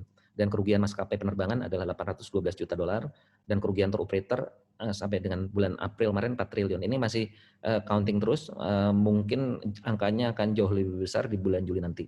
Dan yang menyedihkan juga adalah banyaknya karyawan yang dirumahkan atau dicutikan di luar tanggungan perusahaan atau unpaid. Dan untuk update-nya, yang juga kita cukup khawatir, Ibu Sri Mulyani sudah menyampaikan indikasi bahwa di kuartal kedua ini kita akan minus 3,8%, dan Singapura juga kemarin sudah declare dia sudah masuk resesi, mereka masuk resesi. Nah, yang kita khawatirkan kalau Indonesia masuk resesi, ini yang paling kena hit itu adalah memang sektor pariwisata. Dan itu yang sektor pariwisata paling duluan kena dan paling belakangan bangkit. Nah, ini juga mungkin lapor juga kepada Pak Peri, stimulus yang diberikan oleh pemerintah itu ternyata juga tidak kurang efektif. Kalau kita lihat untuk khususnya sektor pariwisata, untuk PPh pasal 21 itu walaupun pajak yang ditanggung, yang dibayar oleh pemerintah dinaikkan menjadi 200 juta per tahun atau 16,67 juta per bulan, itu manfaatnya tidak terasa karena kebanyakan dari sektor ini karyawannya sudah tidak menerima gaji normal, di bawah gaji normal. Jadi mereka memang tidak merasakan itu. Adapun untuk PPh pasal 22 untuk pembebasan pembayaran pajak impor di muka, ini kalau untuk di pariwisata tidak terlalu efektif karena kita tidak impor. Dan yang menarik ada di PPh 25. Jadi PPh 25 ini walaupun kami sudah menyampaikan kepada Ibu Menteri Keuangan dan juga kepada Dirjen Pajak bahwa sebaiknya untuk sektor-sektor yang sudah jelas-jelas pasti rugi seperti di pariwisata itu sebaiknya tidak dikenakan angsuran PPh 25. Di mana di PMK 44 nomor 44 itu disampaikan bahwa untuk PPh 25 itu diberikan diskon 30%. Nah, kalau ini rugi, itu udah pastinya nanti kita akan lebih bayar. Jadi kalau kita bayar 70%, sudah pasti nanti bukannya kita ditolong, tapi malah kita keluar dana biaya lagi karena akan lebih bayar. Dan kartu prakerja juga kita lihat kurang efektif karena ini adalah semi jaring pengaman sosial yang dilakukan secara open registration. Jadi yang mendapatkan manfaat itu justru banyak pencari kerja baru. Justru yang pekerja terdampak itu tidak mendapatkan manfaatnya sedikit, bahkan sekarang sudah di stop. Dan juga di sisi lain stimulus yang menurut pandangan kami cukup efektif yaitu adalah dari POJK nomor 11 yang menyangkut masalah relaksasi hutang. Ini cukup efektif karena inilah dasar kita juga untuk menjadwalkan kembali hutang-hutang dari sektor real. Dan juga adanya surat edaran Menteri Perindustrian yang sangat membantu di saat kemarin PSBB ada 17.000 perusahaan manufaktur yang mengajukan izin operasional dan mobilitas kegiatan industri. Itu juga karena industrinya masih berjalan, otomatis juga ada impact-nya ke sektor hotel dan restoran. Dan juga mengenai surat edaran Menteri Tenaga Kerja mengenai THR ini juga sangat membantu kita untuk bernegosiasi dengan pekerja untuk menjadwalkan THR mereka karena kekuatan daripada sektor real di pariwisata itu hanya kemarin sampai bulan Juni, akhir Juni. Nah, ini apa yang dibutuhkan? Stimulus yang dibutuhkan itu sebetulnya adalah stimulus yang meringankan beban pengusaha atau perusahaan. Nah, ini yang kita, mohon maaf, kita belum merasakan juga itu ya. Jadi misalnya di sini relaksasi pembayaran biaya utilities untuk listrik dan gas. Ini mudah-mudahan kalau ada anggota KVGAMA yang dari PLN atau PNGas, PGN, ini juga mohon diperhatikan juga karena saat ini kami itu membayar tagihan itu adalah sesuai dengan minimum charge gitu. Padahal banyak hotel dan restoran itu memang sudah tidak beroperasi dan penggunaan listriknya atau gasnya itu sudah sangat minim sekali. Nah, ini kita malah overpaid jadinya. Nah, ini sampai hari ini belum ada keputusan mau bagaimana, yang menurut pandangan kami adalah sangat-sangat tidak fair untuk kami ya. Berikutnya adalah relaksasi PPh 25 tadi sudah kami sampaikan, sebaiknya dihapuskan saja, tidak usah bayar karena memang toh pasti rugi. Nah, ini adalah relaksasi PBB. PBB ini akan jatuh tempo bulan Agustus dan ini hampir semua sektor pariwisata akan mengalami kesulitan cash flow untuk bisa membayar.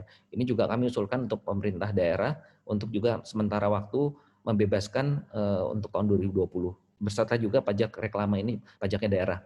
Dan berikutnya adalah relaksasi iuran BPJS Tenaga Kerjaan Kesehatan, yang ini juga kami pandang kesulitan tadi di sektor pariwisata betul-betul cash flow-nya bermasalah, sehingga kami juga mengusulkan untuk adanya pembebasan pembayar iuran. Tentunya kalau yang BPJS Kesehatan pasti ada konsekuensinya, tidak bisa menerima pelayanan, yaitu apa boleh buat ya kalau kondisi seperti ini, karena toh kami juga tidak ada cash flow-nya.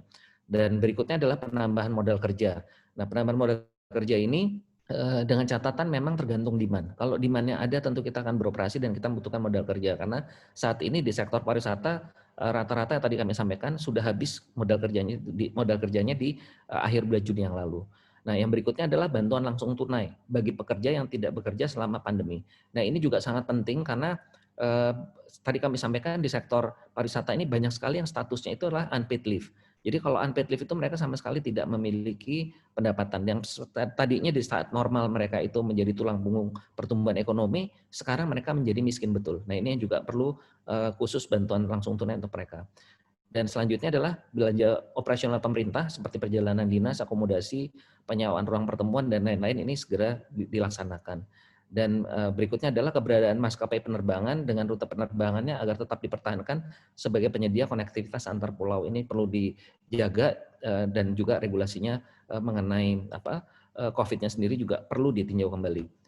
Nah, ini adalah sebagai contoh aja, saya ingin ringkas saja. Jadi walaupun sudah ada rencana stimulus BPJS untuk pelonggaran, tapi apa yang kami dapat informasinya itu adalah sama sekali juga tidak membantu, atau kalau boleh kami bilang setengah hati lah gitu ya. Karena kenyataannya yang diberikan diskon banyak itu hanya yang jaminan kematian dan jaminan kecelakaan kerja, yang memang preminya sudah sangat kecil gitu ya. Jaminan kematian 0,3%, jaminan kecelakaan kerja itu 0,24 sampai 1,74%, diberikan diskon 99%. Ini sama aja percuma saja lah gitu, nilainya juga kecil. Sedangkan untuk JHT itu tetap tidak ada relaksasi, jaminan pensiun itu sifatnya hanya ditunda 3 bulan, dan untuk BPJS Kesehatan bahkan saya mendengar ada usulan dari Kementerian Keuangan untuk tidak ada relaksasi. Ini adalah contoh surat penolakan dari PLN yang pokoknya intinya tidak setuju untuk relaksasi.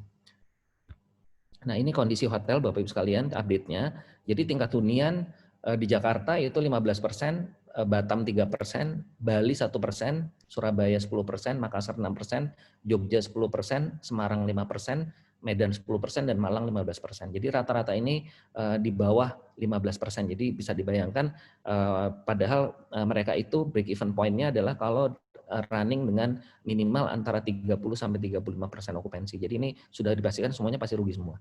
Dan untuk resort hotel tingkat huniannya sedikit lebih baik untuk di Pulau Jawa kecuali Bali.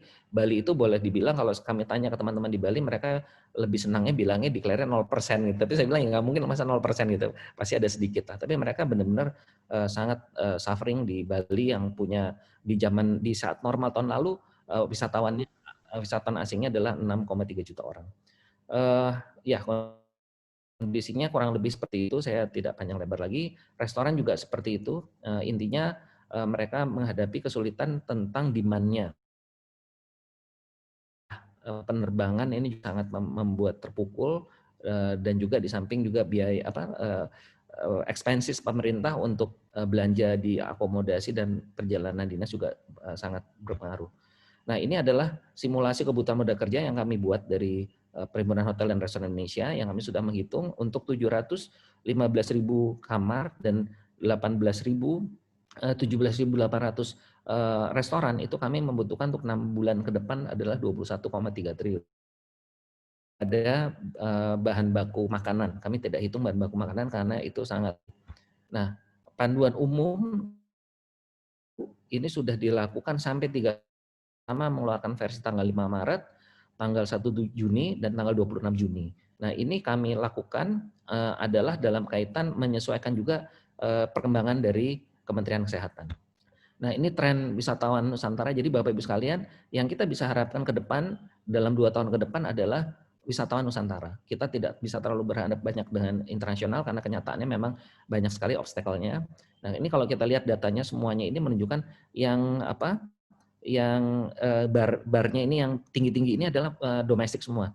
Yang berwarna beda ini adalah yang mancanegara. Jadi bisa dilihat snapshot-nya secara keseluruhannya kalau market Indonesia bisa kelihatan sekali bahwa trennya itu bahwa memang Wisnus yang sangat berperan nantinya ke depan. Oh ya, ini data ini kami peroleh kerjasama dengan Traveloka karena Traveloka adalah anggota PHRI juga. Jadi kami minta tolong Traveloka yang bikin. Nah, ini untuk tema destinasi yang disukai oleh konsumen kita adalah yang berkaitan dengan alam. Jadi tema yang berkaitan dengan outdoor alam itu sangat disukai. Ini adalah juga survei yang dilakukan oleh teman-teman Traveloka dengan Google Consumer Survey juga. Dan ini adalah kami buat matriks kira-kira mana sih yang destinasi yang relatif aman. Jadi kami mencoba bikin matriks, memang yang aman itu ternyata sangat sedikit, yaitu Jakarta, Yogyakarta, dan Bali itu ternyata tidak aman. Dan konsumen juga kita tanya, mereka kira-kira confidence level mereka gimana, mereka menyatakan bahwa untuk 1 bulan ke depan itu mereka menyatakan tidak aman. Jadi baru nanti setelah 6 bulan ke depan, angka tidak aman ini adalah 49% yang nggak aman sekarang, kalau ke depan itu kira-kira sekitar 10%.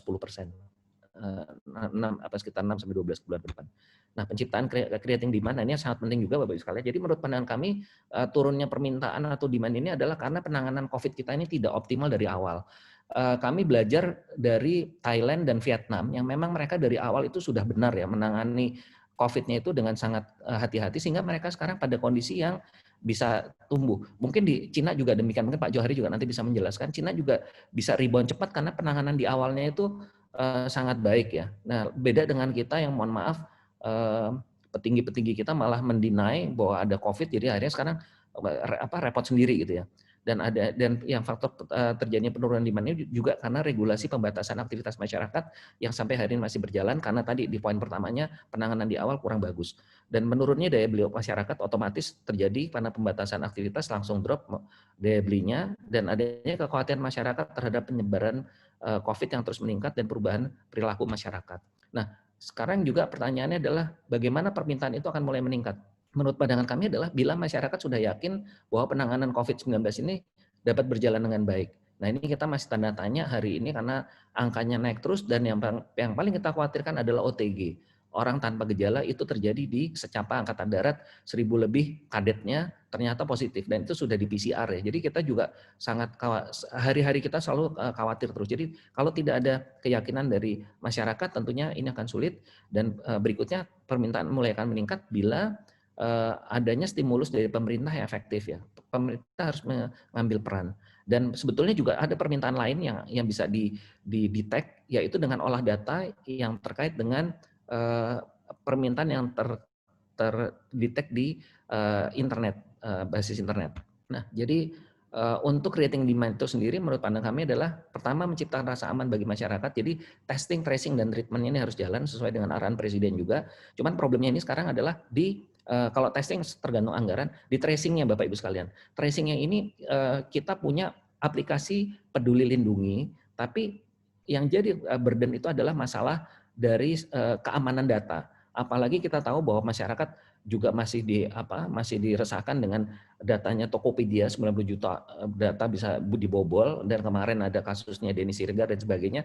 Nah, ini juga masalah. Tapi kita kalau tidak menggunakan aplikasi, saya juga nggak tahu caranya apa untuk tracing ini. Padahal tracing ini sangat diperlukan untuk memilah orang yang sehat dan orang yang terpapar.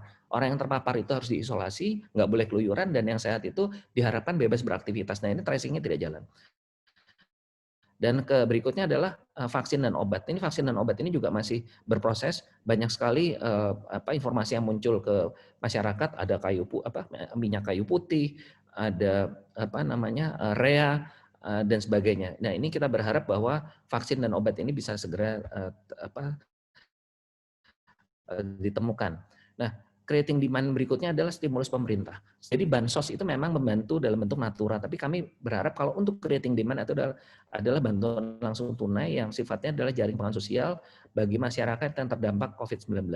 dan belanja operasional tadi sudah kami sebutkan, belanja modal bila memungkinkan, dan regulasi yang merangsang investasi. Kami melihat di sini juga sebetulnya punya potensi besar dalam kaitan investasi. Ini kebetulan ada Mbak Kiki ya, yang udah pengalaman juga di pasar modal. Ini dire dana investasi real estate ini sangat potensi kalau kita gerakan, yaitu dengan memberikan potongan BPHTB-nya, biaya pengalihan hak tanah dan bangunan dari 5% menjadi 1%. Ini di dalam paket pemerintah, paket ekonomi ke-9 kalau saya nggak salah, pada periode pertama Pak Jokowi ada itu, dan itu ada di daerah. Ini saya rasa juga sangat membantu untuk kalau kita lakukan ini juga akan merangsang investasi di saat yang sulit ini. Dan terakhir adalah Google Analytics atau pemanfaatan olah big data. Jadi intinya di sini adalah permintaan itu ada, tapi memang harus dianalisa dari big data yang ada. Dan kami melihat perkembangan terakhir sesuai juga data surveinya BPS untuk e-commerce. Untuk makanan minuman itu lonjakannya juga sangat luar biasa, dan itu adalah kebanyakan pemainnya juga ada di anggotanya Perhimpunan Hotel dan Restoran Indonesia. Nah, ini arahan Presiden yang tadi kami sampaikan, 3T, tracing, dan treatment. Nah, ini aplikasi Peduli Lindungi yang udah ada, sayangnya tidak dimanfaatkan. Banyak sosialisasinya sangat lemah sekali, dan juga tidak ada jaminan mengenai keamanan data. Ini yang perlu kita jawab bersama, dan ini menurut saya tracing melalui aplikasi Peduli Lindungi ini harusnya bisa dilakukan secara masif kembali. Nah, strategi bisnis terakhir dari kami, jadi secara umum strategi bisnis yang dilakukan oleh sektor real pada saat pandemi itu ada 5 kurang lebihnya, yaitu pertama adalah optimizing digital platform. Ini yang tadi kami sampaikan, yaitu strategi dengan mengoptimalkan penggunaan platform digital, yaitu e-commerce dan sosial media untuk meningkatkan penjualan produk. Ini sangat efektif kalau produknya adalah sesuai dengan kebutuhan masyarakat. Itu contohnya adalah yang terkait dengan sektor kami adalah makanan minuman. Itu pertumbuhannya 10 kali lipat lebih besar daripada yang terakhir di bulan Juni menurut datanya BPS, itu 10 kali lipat lebih besar daripada penjualan di bulan Januari. Lalu yang paling umum adalah wait and see strategi.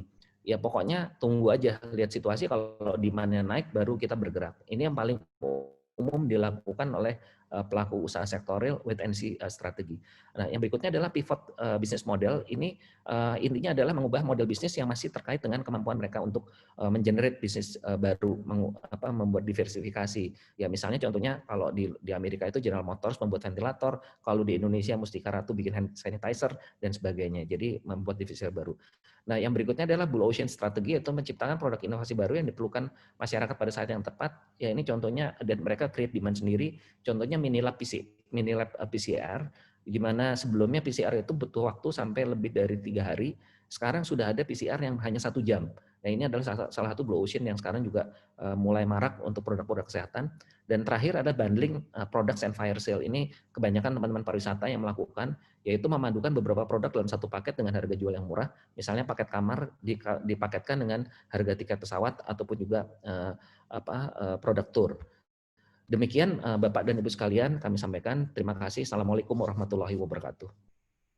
Waalaikumsalam warahmatullahi wabarakatuh. Waalaikumsalam warahmatullahi wabarakatuh. Terima kasih sekali Pak Haryadi. Satu hal ya yang memang tidak bisa kita pungkiri, hari ini seluruh pelaku usaha, pelaku industri sedang mengalami masa yang sangat sulit, sehingga memang dibutuhkan stimulus dari pemerintah untuk bisa meringankan. Kita sama-sama tahu dunia usaha sekarang sedang mengupayakan bagaimana tahapan survive ini bisa dilakukan dahulu. Kemudian yang hal lain juga yang bisa kita catat dari Pak Haryadi, beberapa strategi yang bisa dilakukan untuk melihat peluang-peluang ke depan. Tadi ada 5 hal beliau sampaikan, upaya digitalisasi, wait and see strategi, pivot business model, Blue Ocean strategi, serta yang sekarang menjadi banyak isu dibicarakan adalah terkait dengan bundling produk. Semoga ini bisa memberikan sebuah harapan tentang kondisi sektor industri pariwisata yang nantinya akan kita coba untuk diskusikan lebih lanjut. Selanjutnya, sebelum nanti kita masuk ke tahapan tanya jawab, kami akan mempersilahkan kembali kepada Pak Dubes, Pak Jo, untuk menambahkan apa yang ingin disampaikan. Kurang lebih 3 menit Pak Jo untuk menyampaikan. Kami persilahkan. Ya, terima kasih Mas Edi, terima kasih Bu Opi sama Pak Haryadi. Pak Haryadi luar biasa presentasinya, banyak poin yang menarik di sana. Saya akan singkat saja karena tadi terputus. Memang benar sektor pariwisata itu menjadi salah satu prioritas di China saat ini, khususnya seperti sudah disampaikan oleh Pak Haryadi tadi, domestic tourist. Jadi semua itu dilakukan untuk turis domestik dulu. Dan benar sekali penggunaan teknologi digital khususnya big data itu dipakai benar di Tiongkok saat ini. Itu number one. Number two, seperti sudah saya sampaikan beberapa waktu yang lalu, memang akan ada pola baru dalam promosi pariwisata. Nah, yang harus kita benahi sekarang adalah strategi komunikasinya dan strategi promosi khususnya untuk pariwisata. Karena dunia berubah sekarang, jangan sampai ada vakum di sana sehingga yang lain isi. Thailand, Vietnam seperti disampaikan tadi, beberapa negara di Eropa juga, Singapura, bahkan dalam situasi seperti sekarang, strategi untuk komunikasi dan promosi mereka sudah mereka lakukan. Tidak hanya domestik, tetapi juga untuk internasional. Nah, ini yang kita lakukan di China. Ini data terakhir yang saya update hari ini. Berdasarkan data analisis sosial media Weibo, sampai dengan 17 Juli hari ini, hashtag Bali, karena kita pakai Bali untuk pintu masuk ke Indonesia itu masih menjadi topik hangat dengan total impresi dibaca oleh netizen sebanyak 370 juta kali. Jadi cukup signifikan. Dengan kecenderungan netizen untuk membaca topik terkait Bali itu mencatat 358.568 kali pada tanggal 16 Juli kemarin. Konten post kemudian itu yang kita masukkan sekarang untuk promosi berbagai tujuan wisata di Indonesia sehingga merangsang mereka dari sekarang pada saat konektivitas sudah dimulai lagi, konektivitas udara dan lain-lain, itu lalu kemudian akan berkunjung ke berbagai tempat di Indonesia, tentunya dengan dimulai dari Bali, dimulai dari Manado yang sudah ada penerbangan-penerbangan langsung. Sebenarnya sebelum COVID kita sudah lakukan penerbangan langsung juga dari China ke Solo, ke Padang, ada tambahan juga ke Manado dan lain-lain. Unfortunately, COVID datang. Jadi itu mungkin yang bisa kami tambahkan saja. Tentunya kami di Kedutaan Besar Republik Indonesia siap untuk mempromosikan kembali berkunjung ke Indonesia, tentunya dengan strategi-strategi komunikasi dan strategi promosi yang beda dengan sebelum-sebelumnya. Memanfaatkan teknologi informasi digital sekarang luar biasa pengaruhnya juga di China. Sekian dan terima kasih. Wassalamualaikum warahmatullahi wabarakatuh. Waalaikumsalam warahmatullahi wabarakatuh. Terima kasih Pak Jo. Waalaikumsalam warahmatullahi wabarakatuh. Bapak Ibu semua, kita sama-sama sudah mendengarkan paparan dan sharing dari para pembicara dalam webinar pada pagi siang hari ini. Selanjutnya kami akan memberikan kesempatan kepada peserta webinar untuk menyampaikan pertanyaan-pertanyaannya, bisa disampaikan melalui forum chat. Nanti kita akan pilih dari pertanyaan-pertanyaan yang masuk. Ada satu pertanyaan dari peserta.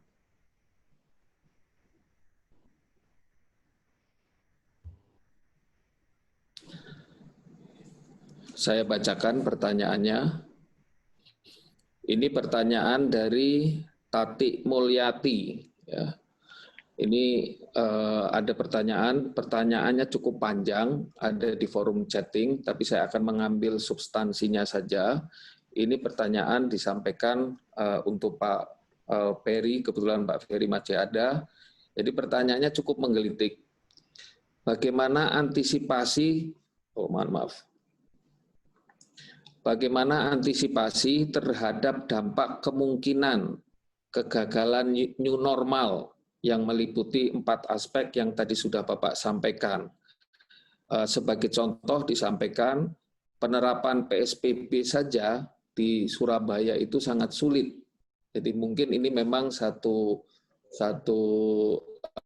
perspektif lain ya, adanya sebuah kekhawatiran ketika new normal ini kemudian tidak bisa berjalan dengan baik dan akan menjadi isu pandemi yang berkepanjangan. Kami mohon perkenan Pak Ferry Warjio untuk menyampaikan tanggapannya. Pak Ferry Mas Tio, kayaknya Pak Ketum masih on the other meeting ya. Mungkin baik. Ya. Saya kira pertanyaan ini sangat relevan ya. Ini sebenarnya tidak hanya buat Pak Ferry, tapi kebetulan karena tadi Pak Ferry menyampaikan 4 faktor, saya kira ini menjadi catatan buat kita juga. Ada sebuah kekhawatiran seandainya skenario itu kemudian gagal, apa yang harus kita lakukan. Nanti pertanyaan ini akan kita simpan dahulu, kita coba akan ke pertanyaan yang lain. Ini pertanyaan dari Diah Ayu Prawitowati. Saya bacakan pertanyaannya. Perbankan telah berusaha membantu sektor pariwisata dengan skenario yang cukup apik. Akan tetapi sektor pariwisata tidak hanya bersinggungan dengan aturan pemerintah saja, namun psikologi manusia masih ada yang segan untuk melakukan traveling, bahkan untuk bertemu para traveler asing. Lalu bagaimana upaya perbankan dalam mendorong agar ketika sektor pariwisata yang telah direstrukturisasi tersebut, namun masih ada rasa traumatik dari para traveler untuk melakukan perjalanan. Ini pertanyaannya kepada Ibu Opik, kurang lebih seperti itu, sekiranya bisa ditangkap inti pertanyaannya, kami persilakan Ibu Opik untuk menyampaikan tanggapan. Kami persilakan. Terima kasih. Ini kan Bapak Ibu sekalian, dalam hidup itu kan selalu ada risk taker dan risk averse ya. Sama dengan dunia pariwisata, baik itu wisatawannya maupun juga orang yang memiliki destinasi wisata. Kalau saya lihat sebenarnya protokol yang sudah dijalankan oleh pemerintah ini sudah ada pentahapannya. Bahwa sekarang yang dibuka adalah yang sifatnya terbuka. Misalnya apa? Candi Borobudur terbuka, itu boleh, itu pun dibatasi. Awalnya cuma 1.500 orang, nanti dilihat perkembangannya. Kemudian Ancol yang terbuka, boleh. Tetapi tempat tertutup seperti museum, teater, bioskop, belum. Bapak Ibu sekalian, menurut saya, ini protokol-protokol mengenai kekhawatiran, ini sudah diperhatikan sehingganya bertahap untuk pembukaannya. Misalnya, kalau tempat tertutup ya, sebaiknya ya jangan pergi dulu. Tapi kalaupun ada misalnya apa? Oh ternyata sekarang ini yang laris restoran itu adalah yang punya jendela yang bisa dibuka. Bapak Ibu bisa lihat di Jakarta ini, restoran yang dia tidak di mall, ataupun kalau di mall dia menghadap area luar, itu ternyata yang menjadi pilihan para pelanggan. Karena ternyata dari sisi pelanggan, dia itu adalah risk taker, karena berani makan di luar. Tapi dia sekaligus juga risk averse, karena dia memilih tempat yang sekiranya aman untuk mereka. Nah, jadi Bapak Ibu sekalian, menurut saya pembukaan bertahap ini cukup kita apresiasi karena tidak terus gebiah-uyah semuanya boleh kan ya. Baik pemerintah sudah memikirkan, termasuk juga konsumennya juga bisa memilih sendiri. Demikian kira-kira Pak Edi. Ya, baik. Tadi sudah disampaikan ya. Yang paling utama adalah kita tidak boleh panik berlebihan, saya kira, dalam menghadapi pandemi COVID ini. Kita hanya perlu melakukan disiplin untuk sama-sama menjalankan protokol kesehatan. Sehingga tadi seperti disampaikan oleh Bu Opik, selama kita bisa menjaga protokol kesehatan ini dengan baik, insya Allah proses itu bisa lebih aman. Selanjutnya ada pertanyaan lain dari Febri Sion. Ini pertanyaannya terkait dengan digitalisasi sektor pariwisata. Saya kira ini mohon perkenan Pak Haryadi mungkin nanti bisa menyampaikan dan menjelaskan. Jadi pertanyaannya adalah bagaimana pemerintah bisa mendukung proses digitalisasi dunia pariwisata oleh karena masih sangat minim. Jadi ada sebuah harapan bagaimana seharusnya atau harapan apa yang bisa kita sampaikan kepada pemerintah agar proses digitalisasi di dunia usaha sektor pariwisata ini bisa adanya percepatan. Kurang lebih seperti itu pertanyaannya. Kami silakan Pak Haryadi. Ya, terima kasih Pak Edi. Jadi kalau bicara masalah digitalisasi ini, menurut pandangan kami pemerintah sebaiknya memberikan dukungan saja kepada para pembuat aplikasi-aplikasi dengan tujuan adalah pemerintah memberikan insentif-insentif pada pembuat aplikasi. Karena kalau pemerintah bikin sendiri, pengalaman saya kok kurang efektif ya. Dulu pernah di periode yang lalu Pak Jokowi, Kementerian Pariwisata membuat program yang namanya ITX. Dulu kalau nggak salah didukung oleh Telkomsel apa ya kalau nggak salah, mungkin Mbak Henry yang ingat tuh kalau nggak salah dibikin, tapi akhirnya juga tidak efektif karena konsepnya lalu tidak jelas ini mau apa, B2B, B2C atau seperti apa. Jadi kalau menurut pandangan kami mendorong digitalisasi itu lebih memberi ruang kepada para pelaku di industri digital ini untuk mengembangkan platformnya.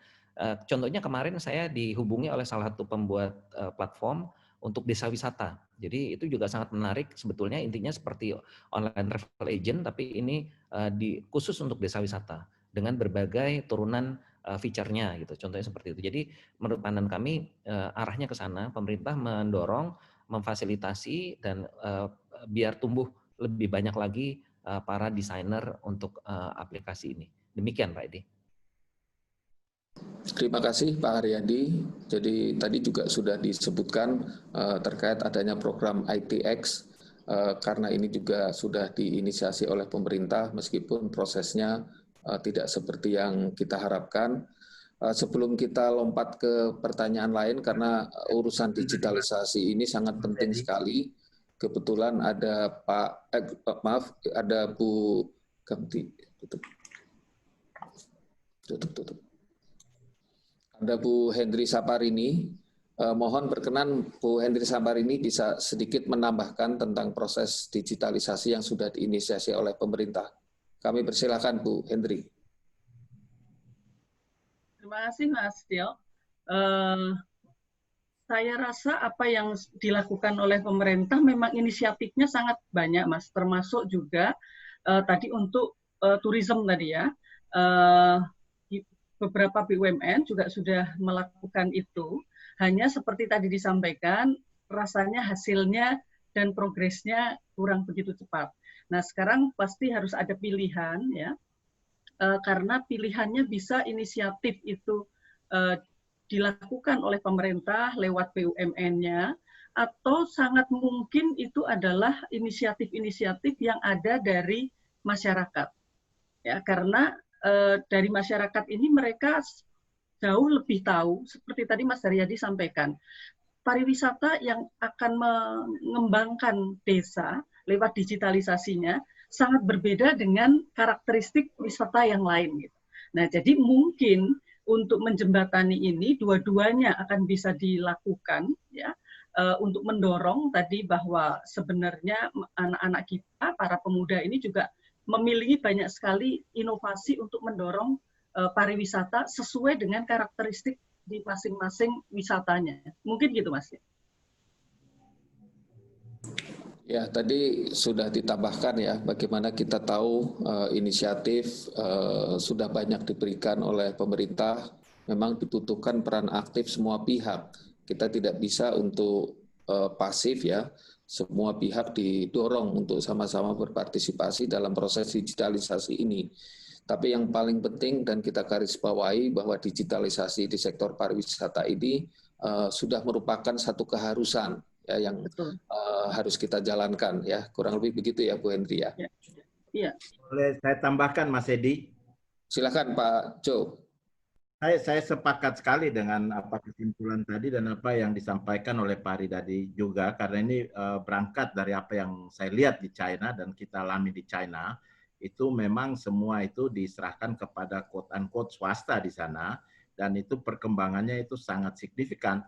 Bahkan dalam kondisi sekarang pun itu sudah luar biasa, sehingga banyak objek-objek wisata itu mengalami kewalahan juga untuk menerima wisatawan domestik di China sekarang, saya yang saksikan benar itu ada di Hong Kong, di Beijing, itu dimulai dibuka sejak 1 Mei yang lalu.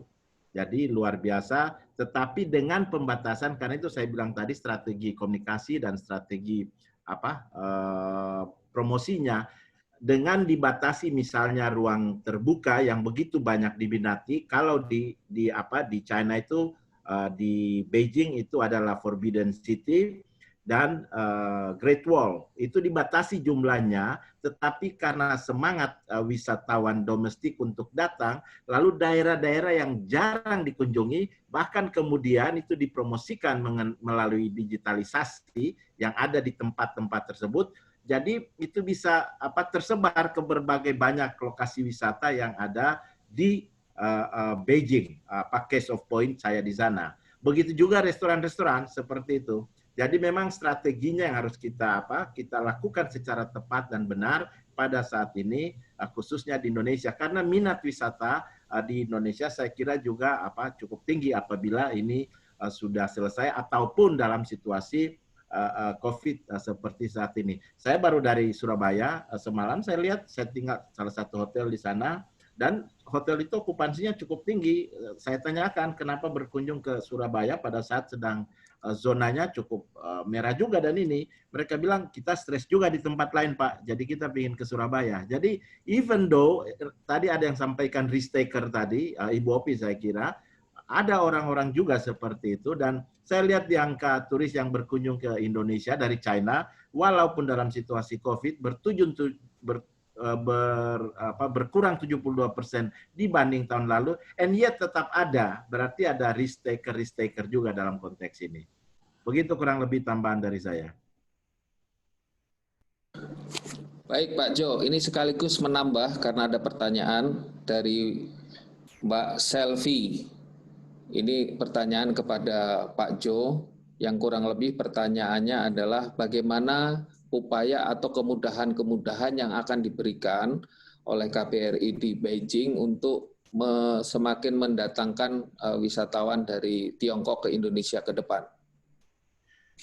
Memang beberapa strategi sudah saya bahas dengan tur-tur operator di sana. Itu yang kita lakukan. Bahkan salah satu tur operator besar sedang berkunjung ke Indonesia, akan bertemu saya dalam 1-2 hari ini untuk melihat. Dia sudah punya beberapa program juga untuk ke Indonesia dalam situasi saat ini. Misalnya melalui laut. Jadi kapal-kapal finisi dan lain-lain. Ada beberapa strategi yang dilakukan. Tentunya kemudahan akan diberikan oleh KBRI apabila memenuhi persyaratan-persyaratan saat ini ya, sesuai dengan protokol kesehatan yang sudah kita sepakati bersama di Indonesia. Ada beberapa hal sudah kita bahas. Kita juga sudah bahas secara detail dengan kementerian terkait di sini. Malah kita sudah bahas juga dengan airlines. Saya mau tambahkan satu tadi karena Pak Haryadi yang membahas mengenai obat dan vaksin, Pak. Khusus dengan China, saya kira Pak Peri juga tahu sudah sangat signifikan, dan mudah-mudahan I still cross my finger for that, itu akan dalam waktu yang tidak terlalu lama, karena dari 7 leading vaksin di dunia yang ada sekarang, 4 kan dari China. Kita sudah bertemu dengan mereka semua dan melakukan pembahasan-pembahasan yang sudah sangat substansial. Begitu juga dengan obat, khususnya Remdesivir dan Plavirapir, dan yang terakhir saya kira sudah beredar banyak di Indonesia yang dipakai di Wuhan yang dasarnya itu herbal. Saya kira yang kemarin salah satu Kapolda menyampaikan hal itu dipakai di rumah sakit yang dibawa naungan Polri. Jadi mudah-mudahan kalau semua berjalan lancar, termasuk kita disiplin menjalankan PSBB, mudah-mudahan situasi bisa berlalu. Saya baru terima banyak laporan dari berbagai belahan dunia lainnya, karena kita juga monitor, itu parah memang di tempat lain, Pak. Jauh lebih parah dari kita. Bahkan sekarang penanganan di rumah sakit itu sudah dibiarkan saja. Jadi somehow we are still doing quite good, Pak. Mudah-mudahan dengan langkah-langkah ke depan ini akan jauh lebih baik. Baik, terima kasih Pak Johari Oratmangun, terima kasih Ibu Rofiko Rohim, terima kasih Bapak Haryadi Sukamdhani, terima kasih juga buat Bu Henry Saparini serta bapak-bapak yang tergabung dalam webinar Cafe Gama the new normal on tourism industry, acceleration and recovery. Saya kira banyak hal yang kita bisa dapat pagi siang hari ini. Satu hal saya ingin sedikit menegaskan kembali apa yang disampaikan oleh Pak Peri Warjio. Ada 5 hal atau beliau sampaikan sebagai 4 langkah penting dalam menghadapi new normal ini. Yang pertama adalah disiplin terkait protokol kesehatan. Saya kira ini adalah faktor kunci. Demikian juga kenapa beliau menempatkan ini menjadi nomor 1. Ini yang harus menjadi faktor yang kita kedepankan dalam kita menyiapkan program-program acceleration maupun program-program recovery di sektor tourism industry ini. Kemudian yang kedua, bagaimana nanti pemerintah mendorong adanya penyerapan anggaran yang lebih bagus, penyerapan anggaran yang lebih cepat, khususnya di sektor-sektor investasi, yang juga itu memberikan stimulan-stimulan untuk bangkitnya sektor industri tourism ini di tanah air. Kemudian yang ketiga, bagaimana 9 sektor produktif itu bisa segera melakukan aktivasi, tentunya dengan protokol-protokol yang harus ditaati. Dan yang keempat adalah penguatan peran perbankan. Tadi sudah disampaikan bagaimana perbankan nasional itu telah memberikan program-program yang cukup banyak. Disampaikan juga tadi sebuah ilustrasi dari BRI, bagaimana BRI punya program untuk KUR sektor pariwisata yang sudah diserap oleh 90.000 UMKM. Saya kira ini hal-hal yang sangat positif. Dan yang terakhir adalah tentang digitalisasi bisnis proses. Yang ini merupakan bagian dari new normal yang harus dipersiapkan sehingga industri sektor pariwisata ini bisa menghadapi kenormalan baru pasca pandemi COVID ini untuk tetap menghadirkan pariwisata yang cleanliness, health and safety. Saya kira ini menjadi concern kita semua. Terima kasih Bapak Ibu semua atas kebersamaan kita di dalam webinar Cafe Gama pada pagi siang hari ini. Selanjutnya kami kembalikan kepada MC untuk melanjutkan acara webinar ini. Terima kasih. Assalamualaikum warahmatullahi wabarakatuh. Waalaikumsalam warahmatullahi wabarakatuh. Terima kasih Bapak Yudi Setiono. Pak Tio, terima kasih banyak sudah memandu jalannya diskusi dengan sangat menarik. Kemudian kita sudah mendapatkan banyak insight baru, Bapak Ibu. Mungkin sudah mendapatkan ide, inspirasi, strategi untuk menciptakan new normal ini di smart tourism. Dan selanjutnya Bapak Ibu kami mohon berkenan kepada narasumber dan moderator untuk mengaktifkan video screen. Selanjutnya kita akan ada penyerahan plakat secara daring. Sebagai ucapan terima kasih kepada panelis hari ini, yang pertama yaitu penyerahan plakat daring kepada Bapak Jauhari Oratmangun diserahkan oleh Ibu Frederika Widyasari Dewi. Kami persilakan. Terima kasih Pak Jo sudah berkenan mengisi acara Cafe Gama pada siang hari ini. Luar biasa yang disampaikan. Terima kasih Pak. Terima kasih plakatnya, terima kasih Bu Frederika. Terima kasih. Mohon izin Mbak, saya juga ingin menyampaikan terima kasih kepada pembicara lain, kepada Mas Haryadi Sukamdhani, kepada Mbak Opik juga, terus Mas Tio, Mbak Henry, dan juga panitia semua, Mas Edwin, Mas Dodit, dan semua teman-teman yang mendukung acara ini. Ya, baik. Terima kasih sekali Ibu Frederika. Dan selanjutnya Bapak Ibu kita akan menuju ke penyerahan plakat daring kedua, yaitu kepada Ibu Rofika oleh Bapak Palwoto. Kami persilahkan Bapak Palwoto. Opik. Luar biasa hari ini, terima kasih sekali sudah bergabung dan memberikan pencerahan bagi kita semua. Mohon maaf kalau ada kekurangan-kekurangannya dan selama ini selalu mengganggu Bu Opik. Terima kasih. Terima kasih Pak Palwoto dan Bapak Ibu sekalian atas kesempatannya untuk sharing. Semoga nanti pandemi segera berakhir dan kita bisa jumpa darat tete-a-tete. Terima kasih.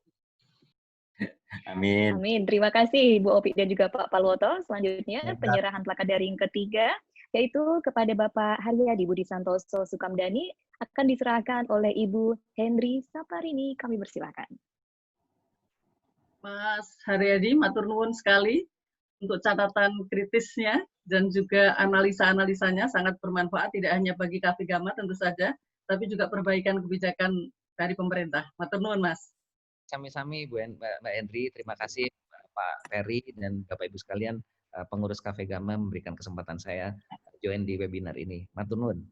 Matur nuwun. Baik. Ya, terima kasih Ibu Hendri dan juga Bapak Aryadi. Selanjutnya Bapak Ibu, penyerahan plakat daring keempat diserahkan kepada Bapak Edi Setiono selaku moderator kita hari ini. Kemudian akan diserahkan oleh Bapak Dodit Wiweko Probojakti. Pak Dodit, kami persilakan. Mas Tio, matur nuwun ya, di sela-sela kesibukan sebagai Dirut TWC, di masa yang berat buat kita semua di sektor tourism, ekosistem, semoga semua tadi waktu yang Mas Tio berikan buat webinar Cafe Gama Series 3 ini diberikan pahala yang berlipat ganda oleh Allah Subhanahu wa Ta'ala, Tuhan Yang Maha Esa. Terima kasih juga buat Mas Jo, Mas Aryadi, sama Mbak Opik atas kesediaannya meramaikan webinar Cafe Gama ini. Tunun, Mas Tio. Oke, terima kasih teman-teman pengurus Cafe Gama. Kehormatan buat saya bisa bergabung di Cafe Gama. Kembali lagi karena saya ini Cafe Gama yang naturalisasi. Jadi saya merasa tersanjung berkenan bergabung dalam forum ini. Terima kasih semua. Baik, terima kasih Pak Dodi dan juga Pak Tio. Dan selanjutnya Bapak Ibu, tadi di awal sudah saya infokan bahwasanya di akhir acara akan ada pengundian door prize. Untuk itu mohon berkenan, saya mungkin akan minta tolong narasumber untuk menyebutkan atau mengundi begitu ya Pak ya. Silakan untuk menyebutkan angka registrasi. Saya pertama mau bergabung dulu bersama Bapak Jauhari Oratmangun. Pak Jo, silakan nih Pak, dipilih satu nomor Pak untuk mendapatkan hadiah smartphone. Oke, nanti saya sebutkan. Tapi tadi Mbak Opi sudah bikin hashtag baru tuh, kumpul darat. Oh iya. Itu bisa jadi hashtag baru untuk wisata itu. Ayo Jadi berwisata. trending topik ya Pak? Darat, itu kan bisa hashtag baru. Sekarang harus kreatif untuk komunikasi juga. Kumpul darat setelah COVID di daerah, di Jogja, di Borobudur misalnya. Why not, begitu. Oke, saya... Apa kabar? Jumpa lagi, lama terakhir ke sana, sudah beberapa waktu yang lalu. Saya pilih angka 227. Baik, 227, selamat mendapatkan smartphone. Terima kasih Pak Johari dan juga terima kasih tadi sudah menyampaikan tadi ada hashtag baru ya Pak ya, jumpa di Kopdar kita. Semoga menjadi trending topik. Amin dan bisa segera terlaksana. Selanjutnya Bapak Ibu, mohon berkenan saya mau minta bantuan dari Ibu Rofiko untuk menyebutkan angka. Selain 227 ya Bu Rofiko. Silakan. Ya, saya mau angka 450. 450. Baik, terima kasih Ibu Opi. Jadi selamat untuk angka 450 nanti akan dihubungi oleh panitia. Satu lagi. Nah, ini saya mau minta tolong Pak Haryadi. Pak Haryadi boleh disebutkan satu angka? Angka 50. Nomor angka 50. Wow. Tadi udah yang tinggi-tinggi, sekarang di angka 50. Baik, terima kasih Pak Haryadi sudah membantu untuk memberikan, untuk memilih nomor yang beruntung mendapatkan door prize hari ini. Terima kasih. Dan juga Bapak Ibu, saya informasikan juga bahwa tadi pertanyaan yang sudah dipilih oleh moderator juga akan mendapatkan hadiah dan nanti akan dihubungi panitia. Begitupun yang mendapatkan hadiah smartphone juga akan dihubungi oleh panitia. Bapak Ibu, selanjutnya kami akan mempersilahkan kepada Pak Palwoto. Selamat siang Pak Palwoto untuk menutup acara webinar series ketiga Cafe Gama. Silakan Pak Palwoto. Selamat siang Mbak Indri, luar biasa hari ini. Terima kasih sekali. Bapak dan Ibu semua, tiba saatnya di penghujung acara webinar kali ini, Cafe Gama Series 3 dengan tema The New Normal, Tourism Industry, Accelerating, dan Recovery. Sebelum saya closing atau kita tutup, kami sampaikan penghargaan dan terima kasih yang sebesar-besarnya kepada Bapak Peri Warjio, Gubernur Bank Indonesia, Ketua Umum Cafe Gama, Bapak Jauhari Oratmangun, Duta Besar Republik Indonesia untuk RRC dan Mongolia, Ibu Opik Rofika Rohim, Komisaris Independen PT Bank Rakyat Indonesia, Bapak Haryadi Budi Santoso Sukamdani, Presiden Direktur PT Hotel Said Jaya Internasional Tbk, Bapak Edi Stono, Direktur Utama PT Taman Wisata Candi Borobudur Prambanan dan Ratu Boko. Terima kasih juga kepada Bu Kiki, Bu Hendri, Pak Edwin, dan teman-teman panitia semua.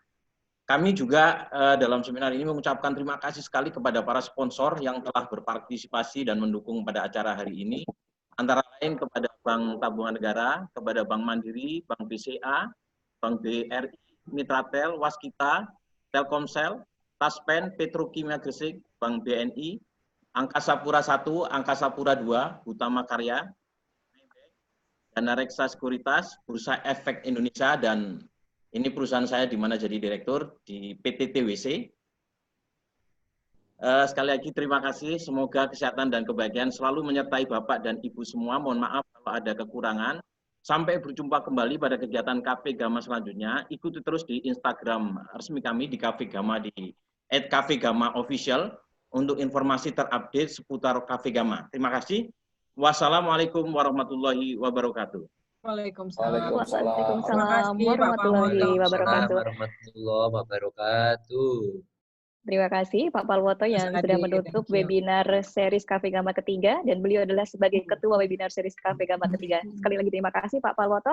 Dan Bapak Ibu, tibalah kita di penghujung acara. Tidak terasa di bulan Juli ini kita sudah berhasil dengan lancar menyelenggarakan 3 webinar. Luar biasa, Cafe Gama sangat produktif di bulan Juli ini.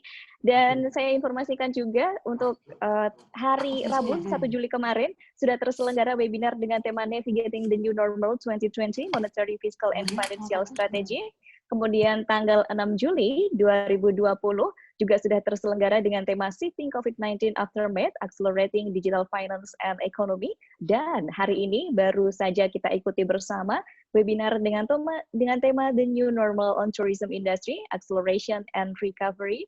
Luar biasa Bapak Ibu, terima kasih untuk partisipasinya dari seluruh Indonesia, dan kami ingatkan kembali untuk terus mengakses, untuk follow juga di akun sosial media Instagram Cafe Gama di @cafegama.official, karena di sana nanti akan banyak informasi, akan diupdate juga banyak hal tentang materi-materi di webinar ini juga. Kemudian untuk e-sertifikat dan materi Bapak Ibu dapat diunduh melalui link yang panitia update di Instagram @cafegama.official. Untuk itu jangan lupa untuk follow Instagramnya @cafegama.official.